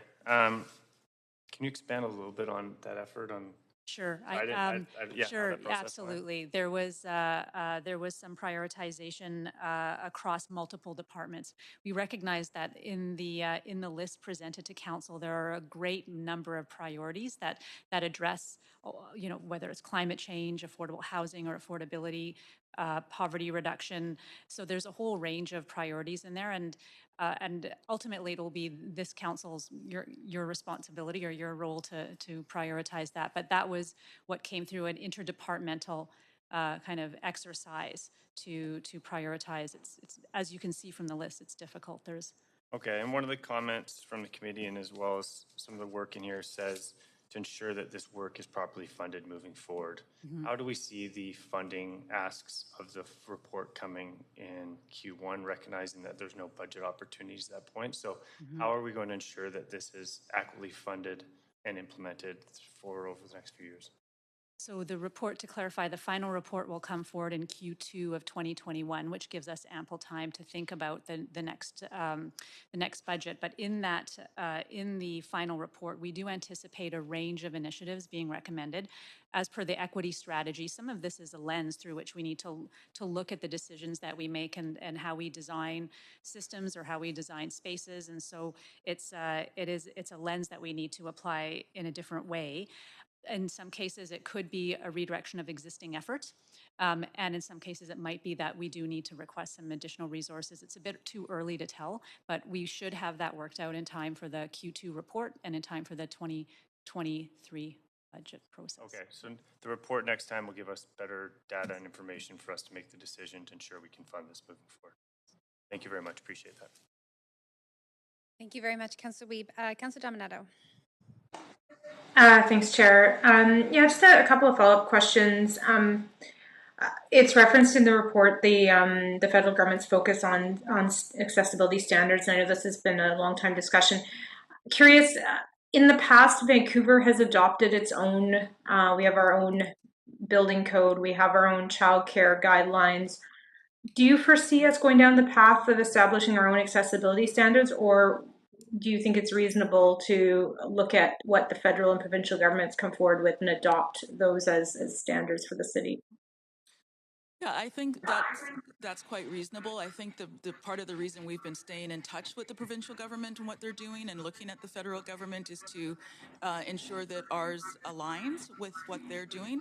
Now, that being said, there have been some pieces that have come to us from community that are kind of in addition to what the province and the federal government is saying. So I could see some adaptation based on what community has brought forward as specific areas of focus that aren't necessarily highlighted in those other standards. Great, thank you for that. And then curious if the task force, in light of the fact that there's now a subcommittee of council that's focused on the working relationship with the city council and the city and the school board, if there's going to be conversations there, I understand that about 1/3 of schools are not accessible. And not talking just about children, but for parents who are dropping off their kids who may be in wheelchairs. And if there'll be some conversations taking place through the task force and the subcommittee that's been struck. I think, the task force and ourselves will be more than willing to have that conversation. What we have said to community when they've raised issues around the school board or health and other areas is that we are more than happy to bring that information forward to those who are mandated and have that jurisdiction. But internally, I'm sure the task force would be more than willing, as would staff, to further conversations with other committees. Great, thank you. And then with respect to the accountability framework and monitoring, they'll come forward with the strategy. Assuming there'll be some metrics in there, can you remind me, through our business licensing of sectors like taxis and ride hailing, do we have a requirement in our business licensing to require a certain percentage of those vehicles to be accessible? We'll have to get back to you with that information. I don't have that information at hand, but we can ask and bring it back. Okay, great. And another question, have you had any feedback from the community around the displacement of disabled parking spaces that were displaced through the patio implementation. I've heard concerns from a few, and I'm curious if that came through your engagement. There's been talk about disabled parking, but I don't recall any comments relating to outdoor patio and displacement. I don't recall. Okay, thank you. And also curious if in the conversations the subject of snow removal came up through the community in light of particularly sidewalks, recognizing I know homeowners and property owners, commercial property owners are responsible for sidewalks, but it is hit and miss and inconsistent. Has that come up as a subject? There were a couple of comments relating to not snow removal, but garbage pickup and bringing down recycling and sort of the household duties of getting help from the city relating to that. So maybe that may fall the same lines as snow removal. And we can bring these issues back to the task force for their input as well. And I should also mention that while it might not have been specific to snow removals, sidewalks and curb cuts and accessibility on sidewalks was one of the big themes that came through all the community consultations. Yeah, I can imagine, and I appreciate that. I know I'm coming up to time, and so maybe I'll make some comments when we move the recommendations. Thanks. Great, thanks very much, Councillor Dominato. Councillor Boyle. And yes, if you could rephrase your question just for anyone who's just tuning in, that'd be great. Yes, actually, as I listen to other questions, I mean, I really am just interested to hear if there's additional work we anticipate or conversations with the province or BC Housing around this growing need as baby boomers age for more accessible housing options for them. I imagine it's a piece of the Vancouver plan and all of these strategies intersect. So certainly on my radar, but happy to hear if there's more council should have on our radar in terms of the accessibility strategy and other policies we're looking at in terms of that growing demographic. Absolutely. So as Sandra mentioned, we do have a housing policy group that is also part of our internal working group and connects with BC Housing. So we'll definitely be bringing this back to them. And if there are some pieces, we can provide an update to council at a later point. Okay, great. Really appreciate all of this work. And that's all for me, but I'm happy to thank you very much. The recommendations if... Great. You're moving the recommendations? Yeah. Okay. So that is great. We will go to debate and decision.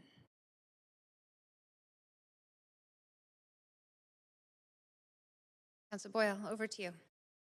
Thanks. Just to again say a huge thank you to the staff, all of the members of the task force, and I know a huge amount of volunteer work that goes into this. It's certainly something we all hear about. It's something I hear about very regularly from my own family and many networks in the community, and important work that continues to be more important. I'm really glad for and appreciative of the work that the task force is doing, looking at how disability intersects with so many other barriers that residents across the city experience. That is clearly important, and I can tell in all of the work how deeply that's understood by our staff leading it. And so just want to say thank you for that, and really looking forward to supporting this work as it moves forward.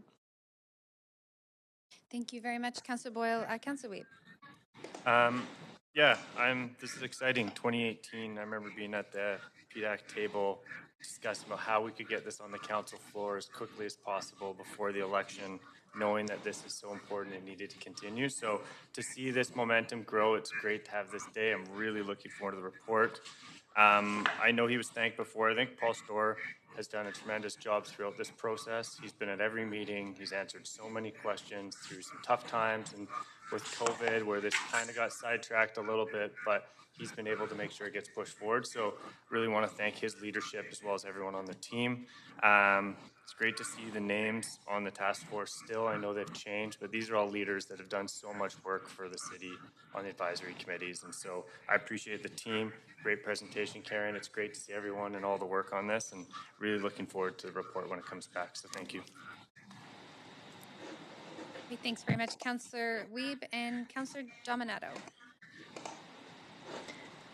Thanks, Chair, and thank you to staff and the task force and the advisory for all of the work on the strategy to date. I just want to reflect a few things based on my connection to this work. I've really appreciated Councillor Wiebe and Councillor DiGenova's perspective as they've been the liaisons to the advisory committee. But one of the comments that came back to me through one of the residents I spoke with was that the importance of this strategy, but also acknowledging that from his experience, and this is his lived experience, that this is one of the most accessible cities in the world, and he's lived in other places, and that it was actually one of his reasons for moving here was because of the accessibility, which includes, for example, transit being 100% accessible.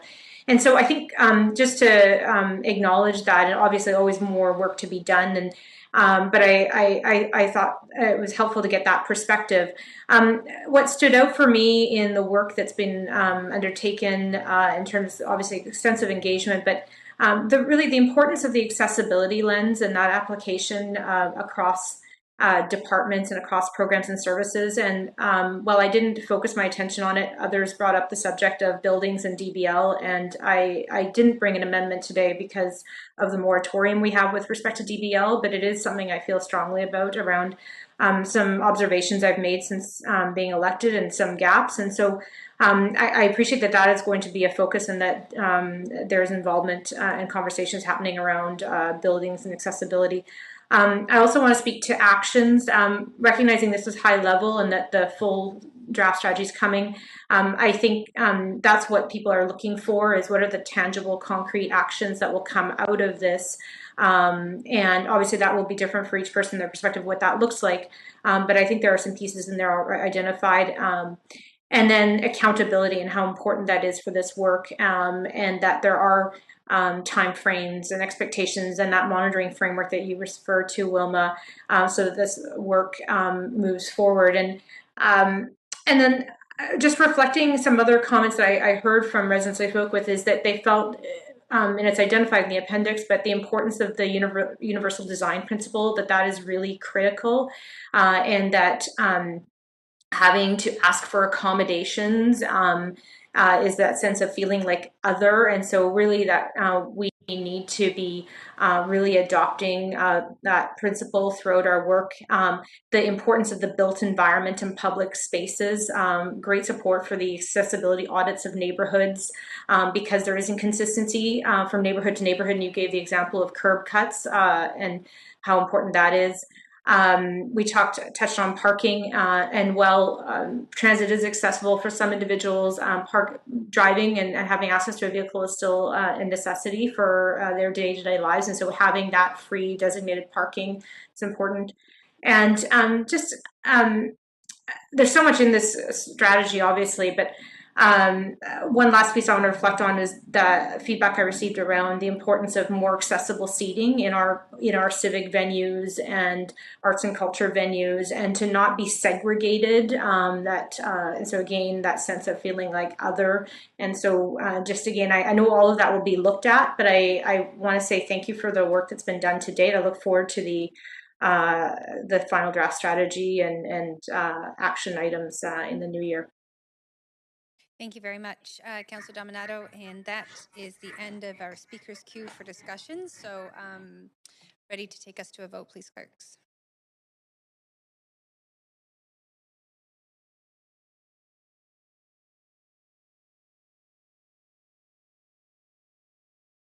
And that report has passed with unanimous support. So thank you very much to Karen for presenting and the team. Thank you very much. So we'll be moving over now to a referred item. We have one item on the agenda and that was referred from yesterday's council meeting in order to hear from speakers. The referred motion is item 4, previously motion B3, plant-based purchasing savings for city and climate, which was moved and introduced by Councillor Fry and seconded by Councillor Boyle. So we'll now hear from speakers on this motion. Speakers heard by phone will be patched through by a moderator when their turn comes up. In-person speakers will be admitted into the chamber when it's their turn to speak. So I think right now we have our callers joining by phone. So I'm going to start by calling on speaker number 1, Emily Pickett. Hey, hello, can you hear me? Hi, yes, we can hear you. You do have 5 minutes to speak to council, and I note here that it says you're not a resident of Vancouver. Could you confirm if you're a resident? I'm not a resident. You're not. No, I'm the campaign director with the Vancouver Humane Society. Great. Okay, thanks very much. You have 5 minutes to speak to council. Please go ahead. Great. Okay, I'd like to start by thanking you for the opportunity to speak in support of this motion. Like I said, I am the campaign director for the Vancouver Humane Society, and VHS has worked for a number of years now to support change toward a more humane, healthy, and sustainable food system. We've worked in collaboration with close to 20 secondary and post-secondary schools, as well as healthcare facilities throughout the Lower Mainland, to improve public access to plant-based options through initiatives like Meatless Monday. We also participated in the City of Vancouver's recent Food Solutions Lab, convened in response to the city's climate emergency declaration. Our food system and animal agriculture in particular is a principal driver of air and water pollution, water scarcity, land degradation, species and habitat loss, and intensive animal farming, commonly referred to as factory farming. Animal products generally have a larger environmental footprint and are more resource intensive than plant-based foods. And a growing body of research and scientific experts reiterate the importance of shifting our food system and consumption toward less animal products and more plant-based foods. In fact, this transition is necessary if we are to meet our international climate change commitments and to prevent dangerous levels of global warming, as well as to feed a growing human population. And it's going to take government action at all levels to support this crucial shift in our food system. Experts have pointed to the fact that while cities may not produce large amounts of food within their boundaries, they are major centers of food consumption, and they can utilize their purchasing power and set policies that support much needed food system change. And we know that food consumption makes up nearly half of Vancouver's ecological footprint, 98% of which is linked to the land and energy used to produce that food and animal products in particular.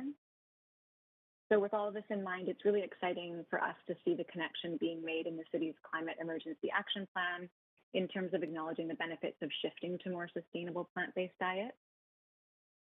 As referenced in the motion, VHS's recently commissioned report examines current food purchasing strategies associated with the City of Vancouver, including direct spending such as catering contracts for city-run events and meetings, as well as indirect spending, so wherein the city provides food-related funding or has input in other municipal food-related spending. The report itself proposes 3 alternative food purchasing models that effectively replace 20% of animal-based foods purchased with plant-based alternatives.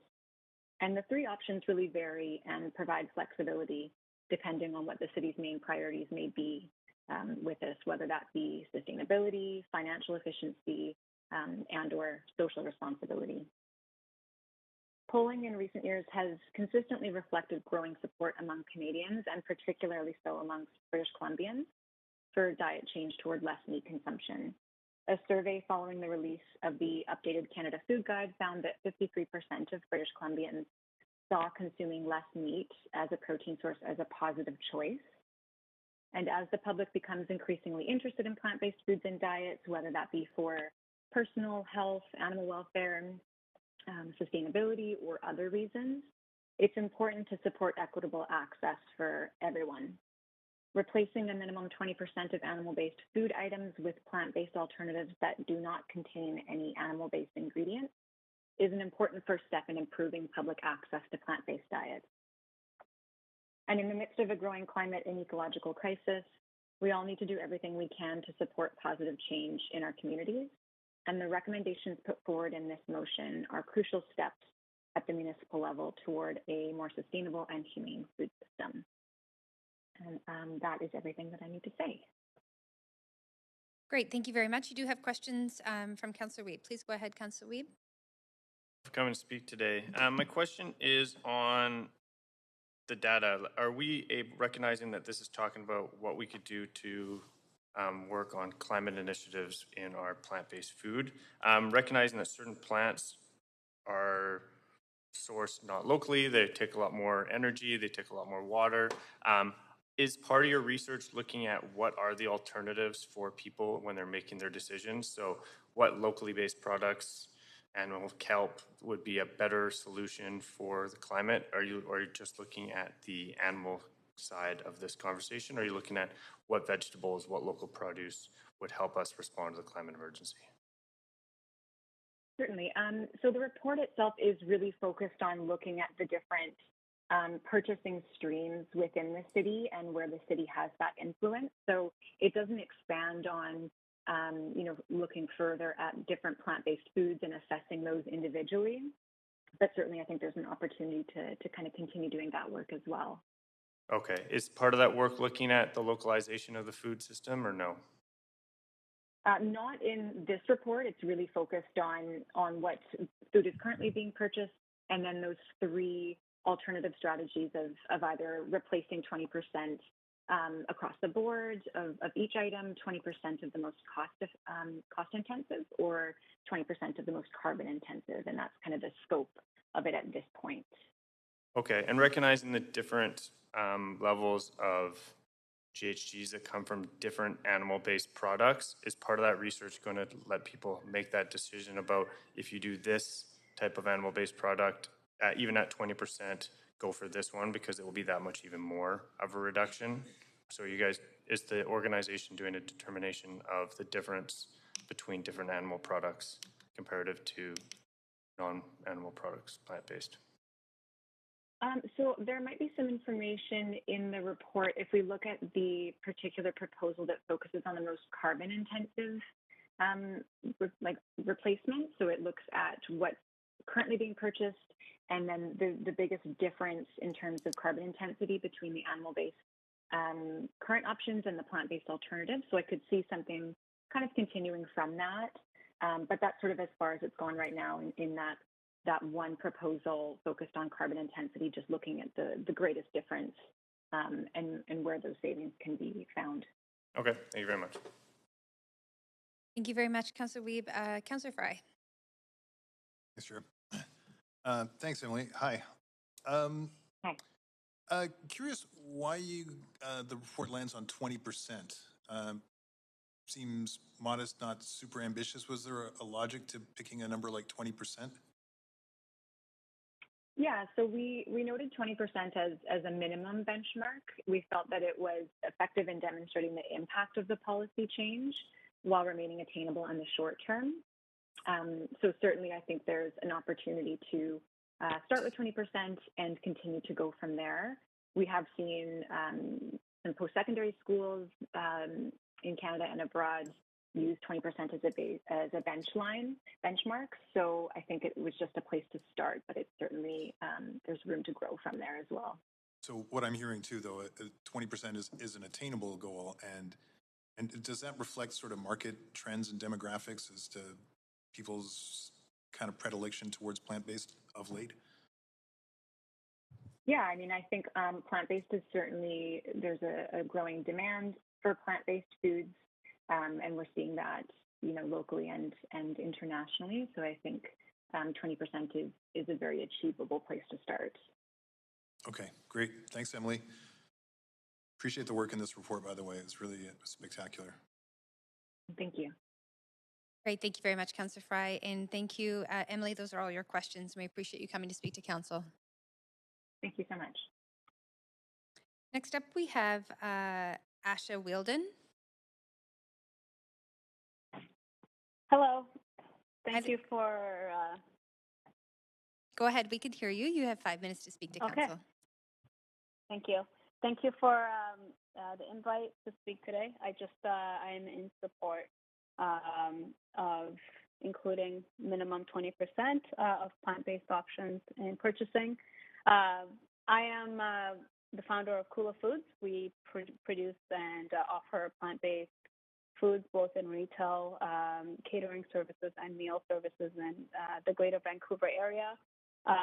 Just to kind of give light, I'm also a parent with students, with children that are in the school system, and I think this is a really great time to have more inclusivity around the options that are available as a small business owner that is on a mission to provide as many plant-based options that are accessible. We are seeing that growing trend, and I can tell you firsthand. It's at a point where, working out of a kitchen that holds over 42 businesses, local businesses, we see majority shifting over to plant-based options as a key focus. And then as a parent, would love to take part in the purchasing and food options that are available in the public school. Unfortunately, these options are not available at all for our children, and it was kind of a really big eye-opener. It kind of screamed, and one of the discussions that I've had with a teacher was accessibility to local foods and the lack thereof of these vegan or vegetarian options. One of the discussions was around accessibility and cost, and I think as we look at purchasing within local with the minimum 20%, it will have a direct effect on small businesses to be given that chance to offer these plant-based options. So I'm going to keep it short, but this is really encouraging. I think it speaks to not only offering plant-based, but also supporting local businesses that are, hoping to give as much options as possible. And, I'm a thorough believer that, the best that we can do for our overall system, not just on one side, it's not just about animals, it's about our health, our children's health, and accessibility across the board. Buying local and supporting businesses that are looking to create as many options to our communities is key. And so I'd be really thrilled to see this go forward. Thank you. Great, thank you very much. You do have questions from Councillor Fry. Over to you, Councillor Fry. Thanks, Chair. Thanks for joining us, Asha. So I see you on Instagram, and I've had your food before, and I know you guys describe yourself as an Afro-vegan kitchen from East Vancouver. How's, if you don't mind me asking, how's business and growth, and you're a new business. How are you finding the industry and the opportunities? Thank you, Councillor. I think what we're seeing is the demand is growing. And so we went from offering catering services to local nonprofit and smaller organizations. And as we, received feedback, also working at Vancouver and UBC Farmers Markets, we got a lot of direct feedback around what the market would like to see. And some of the key standings are sustainability. So when you choose to incorporate more plant-based options, you're thinking of sustainable choices. And so with that, we've been able to expand our product offerings.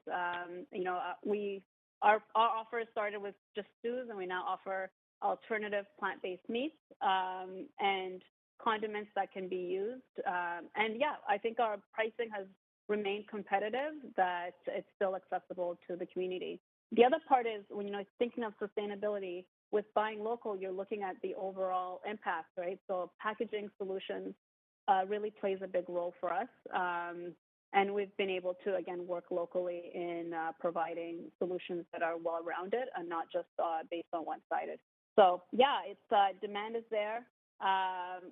More folks would like to see dairy-free options, proteins, and, as we see more companies pop up, we're also just getting a lot more engagement around it. We personally also host cooking sessions that bring our communities together to learn about ways we can incorporate more plant-based foods in our daily lives, and it's being really well received. Well, that's great. We're all about supporting local business and community. I'm curious, we sometimes hear about plant-based diets as being a challenge for delivery of proper nutrition and proteins and that kind of thing. How do you address those kind of concerns in your catering? Yeah, this is, I think that's one of the first things we think about. And I think beyond protein, we also look at fiber.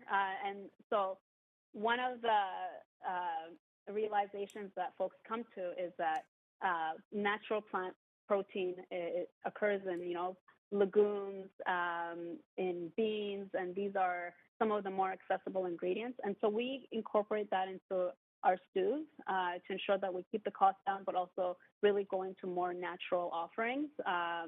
And yeah, overall, it's just very clean eating without it's with minimal work. I think awareness is still key. However, it is the educational piece is that protein is accessible to most of the plant-based options.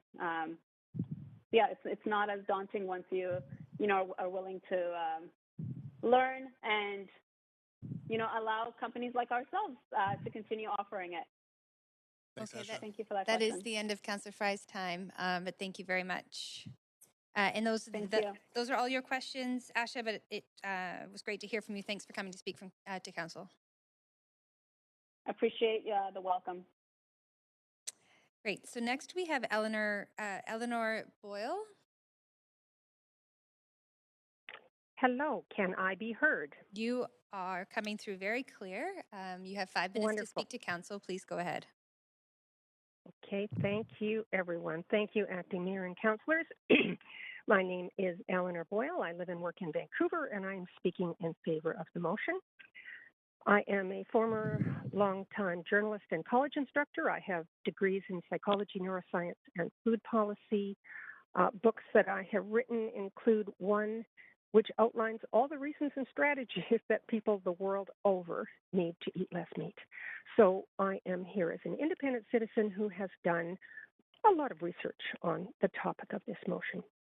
So I just want to make 2 points. One, the science has been clear for years that the way that we produce meat and dairy today in a large scale and intensive factories, as Emily Pickett described, compromises environment, public health, and our basic sense of decency regarding the way we treat other species. But it's been a really tough issue, especially for national governments around the world, and I have watched this. And that's because animal agriculture has powerful lobbies and because individual eaters have emotions and habits around food. So for decades, most of the heavy lifting on this issue has been done by individuals who have heard about it, they read the science, and they have been shocked and moved to personally shift their diets to go more plant-based. But the movement really has been bottom up. But we all know that individual action is not enough. So this is a chance for you to help move it to another level and take a modest but a very real step, as Emily Pickett and Pete Fry were talking about. This step is modest because the science shows that developed countries probably need to cut back on animal products, certainly much more than 20%. It's probably 50% or more over time. But this motion does represent a meaningful and a doable shift. And now is an excellent time. I've been educating on this for more than 25 years. And in the early years, I got a lot of criticism, a lot of opposition, and was even called a few names. But these days, I am much more likely to hear people say that they get it and that they're shifting, excuse me, to less meat. Their households are shifting, or at least they're trying really hard. And this isn't just anecdotal, as you've heard wider evidence support that more and more people see future food as mostly plant-based. So to summarize, 1, we need meat reduction at levels that are higher than the individual or the household, and this is an opportunity. 2, the motion is in line with the values and attitudes of more and more Vancouverites. I'm sure you'll get criticism, but you'll also have strong support. And that's all I have to say. Thanks. Thank you very much. You do have questions. Councillor Carr, 3 minutes, questions of speaker. Great. Thanks so much. And I think it was many years ago when I read your book. It was fantastic and very eye-opening for me at the time. But there's a question I don't know. I can't remember if you answered it in that book, but maybe you can answer it now. What role does really shifting to a plant-based diet play in terms of us tackling the climate crisis and the crisis around really our environment and sustainability? Well, plant-based foods of all kinds, or I should say meat and dairy, create many more greenhouse gases than any equivalent amount of plant foods. So of anthropogenic greenhouse gases, meat and dairy are at least 15% and probably closer to 25% of anthropogenic greenhouse gases. Now, as we replace that with plant-based foods, those numbers are not going to disappear. The plant-based foods are also going to have some greenhouse gas creation. So I can't give you an exact number, but there are so many ways in which meat and dairy are problematic. One that people don't think about is refrigeration, mentioned by Drawdown and many other groups as a major greenhouse gas producer.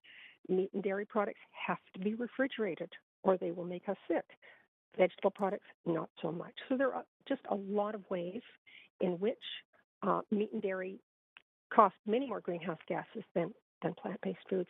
Sorry, I can't give you a number, Councillor Carr. That's okay, but I still have zucchinis on my back shelf, not refrigerated from the summer, and they're great. Great. Thanks very much for speaking on this and for the work you do. Thank you. And you do have questions from Councillor Boyle. Thank you, and thanks for calling in. And Eleanor, I am just wondering, in all the work that you have done on education on this front, if you have any thoughts or advice on how the city, in taking this step, can be communicating it in ways that invite others to consider their own choices rather than sort of getting their backs up and digging heels in. Right. Great question. I have changed a lot on this over the years, and so have many people who work in this field. One of the realities is to help people realize that their food choices are not simply personal, but affect the planet and others. Hard to know how to put that. Different demographics respond to different messages. The advent of the term plant-based, which we're all using today, is brilliant. 15, 20 years ago, everybody in this field said, go vegetarian or eat less meat. And that's part of the name of my book. Today, it's nicer to say, rather than don't do that, it's nicer to say, do that. So rather than eat less meat, eat more plant-based foods. It doesn't entirely give the picture, because people might just add more plant-based foods to the big steak in the middle of the plate. But ultimately, we have to eat less meat. But different demographics respond to different messages. As soft and as compassionate a message as we can. I work with many people who give the vegan message, and that has a lot of quality to it, and I understand it. Many of us have chosen the eat less meat message, feeling that it's more likely to be successful. And I just say one more thing. I thought for years that no one would want to cut out meat altogether, that most people want to keep eating a little. But the tsunami of the vegan movement has surprised me and told me that many people don't want to take a small step. They want to take a big step. So there are different demographics, and I guess that's all I'll say. Okay, that's all my questions, but thanks again for phoning in. Thanks. And thank you very much. Those are your questions. We appreciate you coming to speak to council today. Next, we have Ryan McKee. Hi there, can you hear me? We can hear you. Please go ahead. You have 5 minutes to speak to council. Thank you, Council, for the opportunity, and thanks to the previous speakers for sharing your story as well.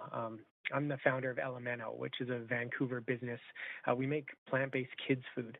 I launched this in the spring, and we piloted this lunch delivery service. Basically, parents could sign up. We'd drop off these lunches at night, and they could put in the backpack for the next morning. Fully plant-based, and we had some really great kind of interest and response across Vancouver. This September, we actually kicked off the very first plant-based kids lunch program in Canada. We partnered with a Montessori called Nido de Montessori in Richmond, and we're making 20, 25 lunches every day, 5 days a week.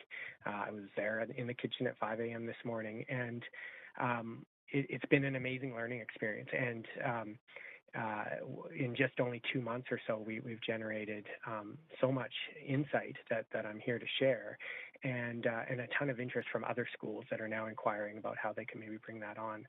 So, I'm not here to just promote my business, but rather share kind of my insights. What have I learned, especially because a Montessori school, kind of follows a similar sort of institutional profile of some of the types of places that you might roll out into as well. So, 3 kind of big ones for me. So first off, education has been absolutely critical. Veronica, the owner of Nido de Montessori, said it really well. She said, we don't have a food challenge, we have an education challenge. And what that means is we've spent actually a ton of time working with the parents, educating them. We do videos that we send to them on social media. We've done some in-class or like in-group interactive kind of activities with the kids. We've had open houses. We've written things because we recognize that actually there's a lot of questions around plant-based eating. And, parents are handing over their kids for, 5-6 hours a day, and they want to know exactly what their kids are eating. And none of these parents, by the way, and none of our customers to date have been vegans at all. These are just folks that are curious and interested. And one of the approaches that we've taken that I think I don't really hear it out there as much. And obviously, people speak to the health advantages and the betterment of the planet and animal welfare and things like that. But the way we've approached it with parents is sort of how it can balance a weekly routine. So, breakfast time is pretty dairy dominant. There's yogurt and there's milk and eggs and cheese and all those things. And then dinner tends to be pretty meat dominant, or at least the meat is kind of the hero of most North American dinners. So the way we positioned it is that, listen, we're just here to kind of come into that midday meal and focus in on vitamins, minerals, fiber, all of those things that maybe just get a little bit less attention at those other times. Feel free to do what you need to do at those other meals, and we'll take care of some of those other things. And so when you position it more of this kind of softer, more like a complement to an existing routine, we really got a lot more buy-in that way, as opposed to some kind of like stance or, on becoming plant-based or not. Sorry, just taking a sip of water. The second one for me, the big takeaway, was how reluctant parents are to processed foods. And, I think that for better or worse, the plant-based movement that has occurred, especially over the last few years, has been dominated by these more processed foods, the burgers and the chicken nuggets and these types of things. And unfortunately, and I think rightfully so, I'm a parent, parents have a lot of questions about those foods, and they're really unsure about the ingredients, and they're really unsure in terms of how that might impact their child's diet. And so for us, we use real ingredients. So there's only a few instances where we take something that might be processed. We might use a dairy-free mayo or something instead of making it from scratch. But that, I think, lends itself well to some of the things you're looking to implement. I think that if you're talking about a concession stand at a park or a golf course or something like that, sure, a plant-based burger makes a lot of sense. It's quick and easy. But I would certainly suggest to you, if you're talking about things that require maybe a little more of like a catering or a food service, maybe a festival or something like that, that really your consumers, and particularly if we're talking kids' food, say in the school system or whatnot, to maybe move more toward that sort of real ingredient, kind of made from scratch kind of stuff, as opposed to processed food. And then the third one for me is this notion that I'm kind of pointing food inclusivity. One of the things we've done is we've stripped away a lot of the common allergens. So not only are we, of course, we're dairy free and meat free and shellfish and all those things, but also like gluten free. And basically what we realized is that food can have this communal experience in a classroom. And, we don't want to produce something where there's the separate item with the yellow sticker on it off in the corner. We don't want to set that kind of precedence, and we don't want to, we're cognizant of the impact that might have on that child as they grow up, sort of feeling. Ryan, that I'm just going to say that you are over thing. time. So if you could just wrap Oh, up I'm with one sorry. sentence, that'd be great. Yeah, so just really believing that kind of inclusivity of a meal is also an important aspect of this. Okay, great. Thank you very much. You do have questions from Councillor Fry. Please go ahead, Councillor Fry. Thanks, Chair. Thanks, Ryan. I don't have kids, but I know a few kids. And I also know that yeah, it's true. And I know that they're notoriously finicky eaters, and like eating your vegetables does not seem like an easy sell for kids. How are you making plant-based, kid-friendly food? What do kids like in a plant-based diet? That's been a big challenge, admittedly. September was a big learning experience for us. We found that the first week or two, kids were kind of only having a couple bites of things, and parents were getting pretty concerned that they're paying for this and their kids aren't eating it. We sort of asked them to kind of go on this journey with us and to look at this as more of a journey. And I'm telling you, like, it's the first week in November, and the kids are eating it all now. And in fact, parents have commented on, like, my kid never ate spinach and now they're eating spinach. And we're looking at this as like, wow, by the end of the school year, we might be able to increase a child's palate from, eating only like 10 foods or something to now eating 20 or 25 or something like that. And so, there is definitely a bit of a curve, a bit of a hump to get over, but that repetition and that kind of ongoing engagement, they push through it. At least that's what we're seeing. A true story, when I was a kid in Vancouver public schools in the 1970s, the highlight of the year was Hamburger Day, when a big multinational food conglomerate would come in and distribute hamburgers and orange drink and apple pies, and it was a thrill. And I often thought, in retrospect, wow, way to set kids up to have lifelong eating habits of a certain golden arches. Do you see this as a role where you're actually building healthy food habits for the rest of their life, kind of a challenge? Oh, absolutely. And, and I think that's kind of part of that notion around it. It's not necessarily a stance to take or to target sort of vegans only or whatever, but to actually just make it a kind of a normal part of the weekly routine and to normalize. I know in my house, it doesn't feel like, oh, today's a vegan day or this is a vegan dish or something like that. It's actually just sort of woven in and out of a day or a week. And I think that's a key part. And yes, absolutely. And, I talked a bit over time on the inclusivity piece, but like that as well, like to instill those habits of like, you are welcome into this meal, you can eat it and enjoy it, and it's healthy for you. From such an early age, literally 3 years old, as some of our students, is pretty exciting. Right on. Thanks, Ryan. Thanks, Councillor Fry. Actually, I have questions for you, Ryan. I'll just advance myself here.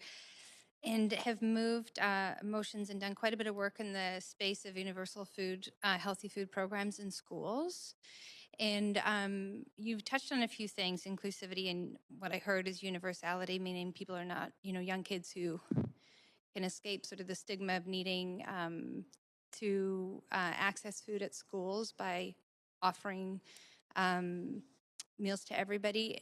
Can you just share a little bit about how that works with your program? And are you accessing any sort of public school system right now? No, we're not. I've reached out to the school system. I spent 18 odd years in the sports industry of all things, and have kind of pivoted and trying this entrepreneurial venture. So part of me is trying to kind of work my way into this industry and this network. But I envision even just a baby step and potentially what I'm trying to do here as a kind of a plant day in the school system. Could we take a few schools and do sort of plant day at General Wolfe Elementary and have curriculum and things like that there, and maybe guest speakers at the assembly and food and things like that. So I've had no I haven't had that opportunity within the public school system to date, but so far just the kind of private preschool Montessori type. Does that answer your question? Yeah, that answers my question. Just a quick follow-up. Noting that the whole idea of meal kit delivery is a growing industry, and one that comes with growing concerns around recyclable materials. And I'm just curious if that comes up for you at all. I know this is speaking more directly to what it is that you're doing, but recognizing that municipalities generally are not accepting the packaging in terms of recyclable items that can be dealt with. And I just wondered if you had a thought on that or if that's come up for you. Yeah, totally. And actually, thank you. Literally about a week, maybe 2 weeks into my little entrepreneurial venture in the spring, I was going house to house around Vancouver. I think I had maybe 12 or 15 customers, and I dropped off these like plastic, the typical ones you might see from a restaurant or something, and leaving them on the doorstep. And I actually just felt kind of gross about it. And I literally made a big pivot and it was like, I can't do this. And I went out and found a local supplier of these like sort of stainless steel tiffin containers, and bought about 50 of those or so. And for that pilot program of doing like home delivery. Brian, can I interrupt you just because I have limited time? It's a really, and I'd love to email with you about what you're finding there. A quick question around affordability, recognizing that the program that you're offering and meal kit programs are quite expensive at $10 to $15 per serving. Can you just talk about affordability with your program? Yeah, I think one of the things is back to what I was saying about processed food. I think most of the more expensive aspect of plant-based is in those processed ones. I think Asha was speaking to this. When you're using legumes and beans and fresh vegetables and things like that, you're able to kind of bring the cost down a fair bit more. Okay, I'm going to have to leave it there because I have as much time as everyone, of course, and I'm going to send you an email. I'd be really interested to chat with you about those questions further. Thanks so much. And those are all your questions, Ryan, so thanks so much for coming to speak to Council. Thank you. So seeing we have no other speakers on the queue, just again, thanks to all the speakers that called in to offer their perspective. And no one has missed their turn. So we now have the motion on the floor. The motion has been moved, correct? So the motion has been moved. So is there any discussion?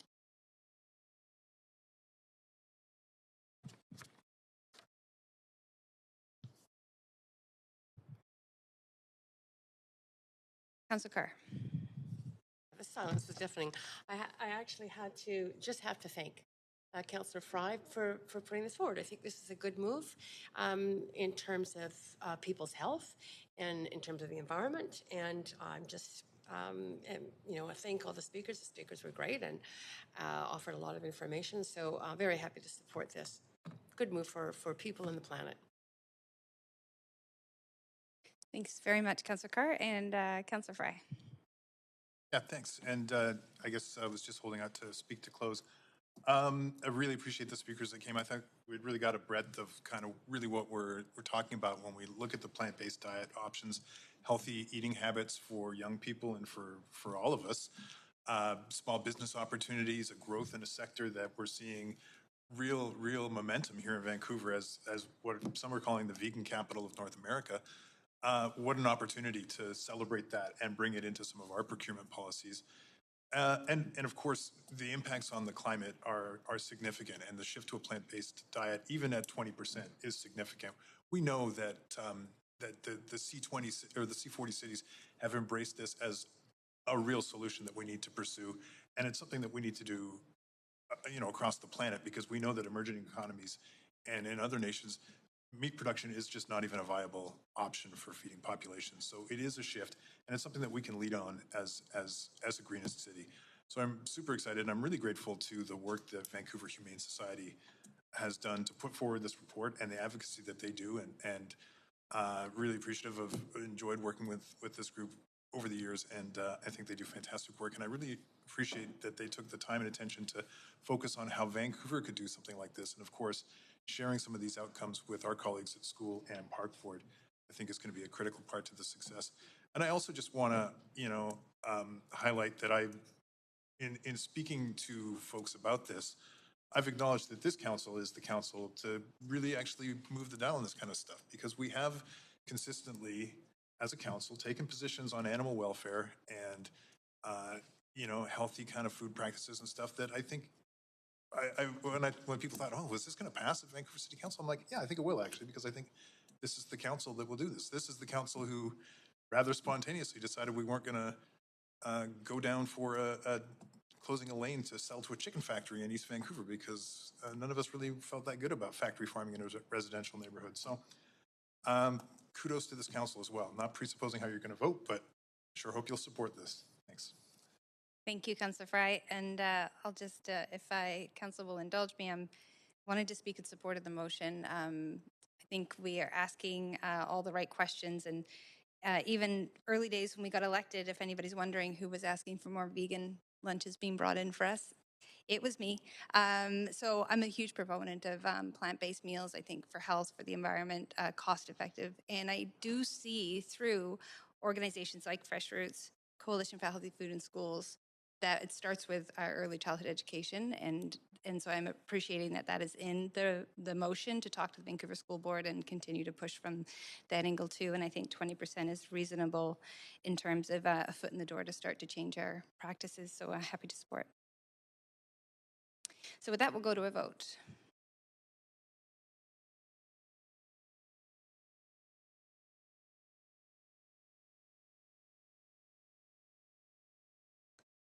And that motion passes with unanimous support. So with that, Council, we are coming to the end of our agenda. In fact, that actually ends the standing committee portion of this meeting. And we're now going to convene in Council with Deputy Mayor Carr as chair to deal with the recommendations and actions from today's committee meeting.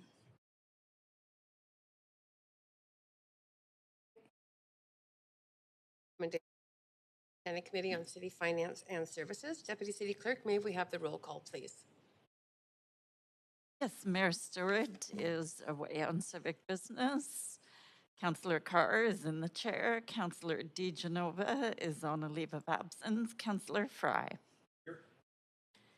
Councillor Swanson. Here. Councillor Hardwick. Councillor Weeb. Present. Councillor Boyle. Present. Councillor Dominato. Present. Councillor Bly. Present. And Councillor Kirby-Young.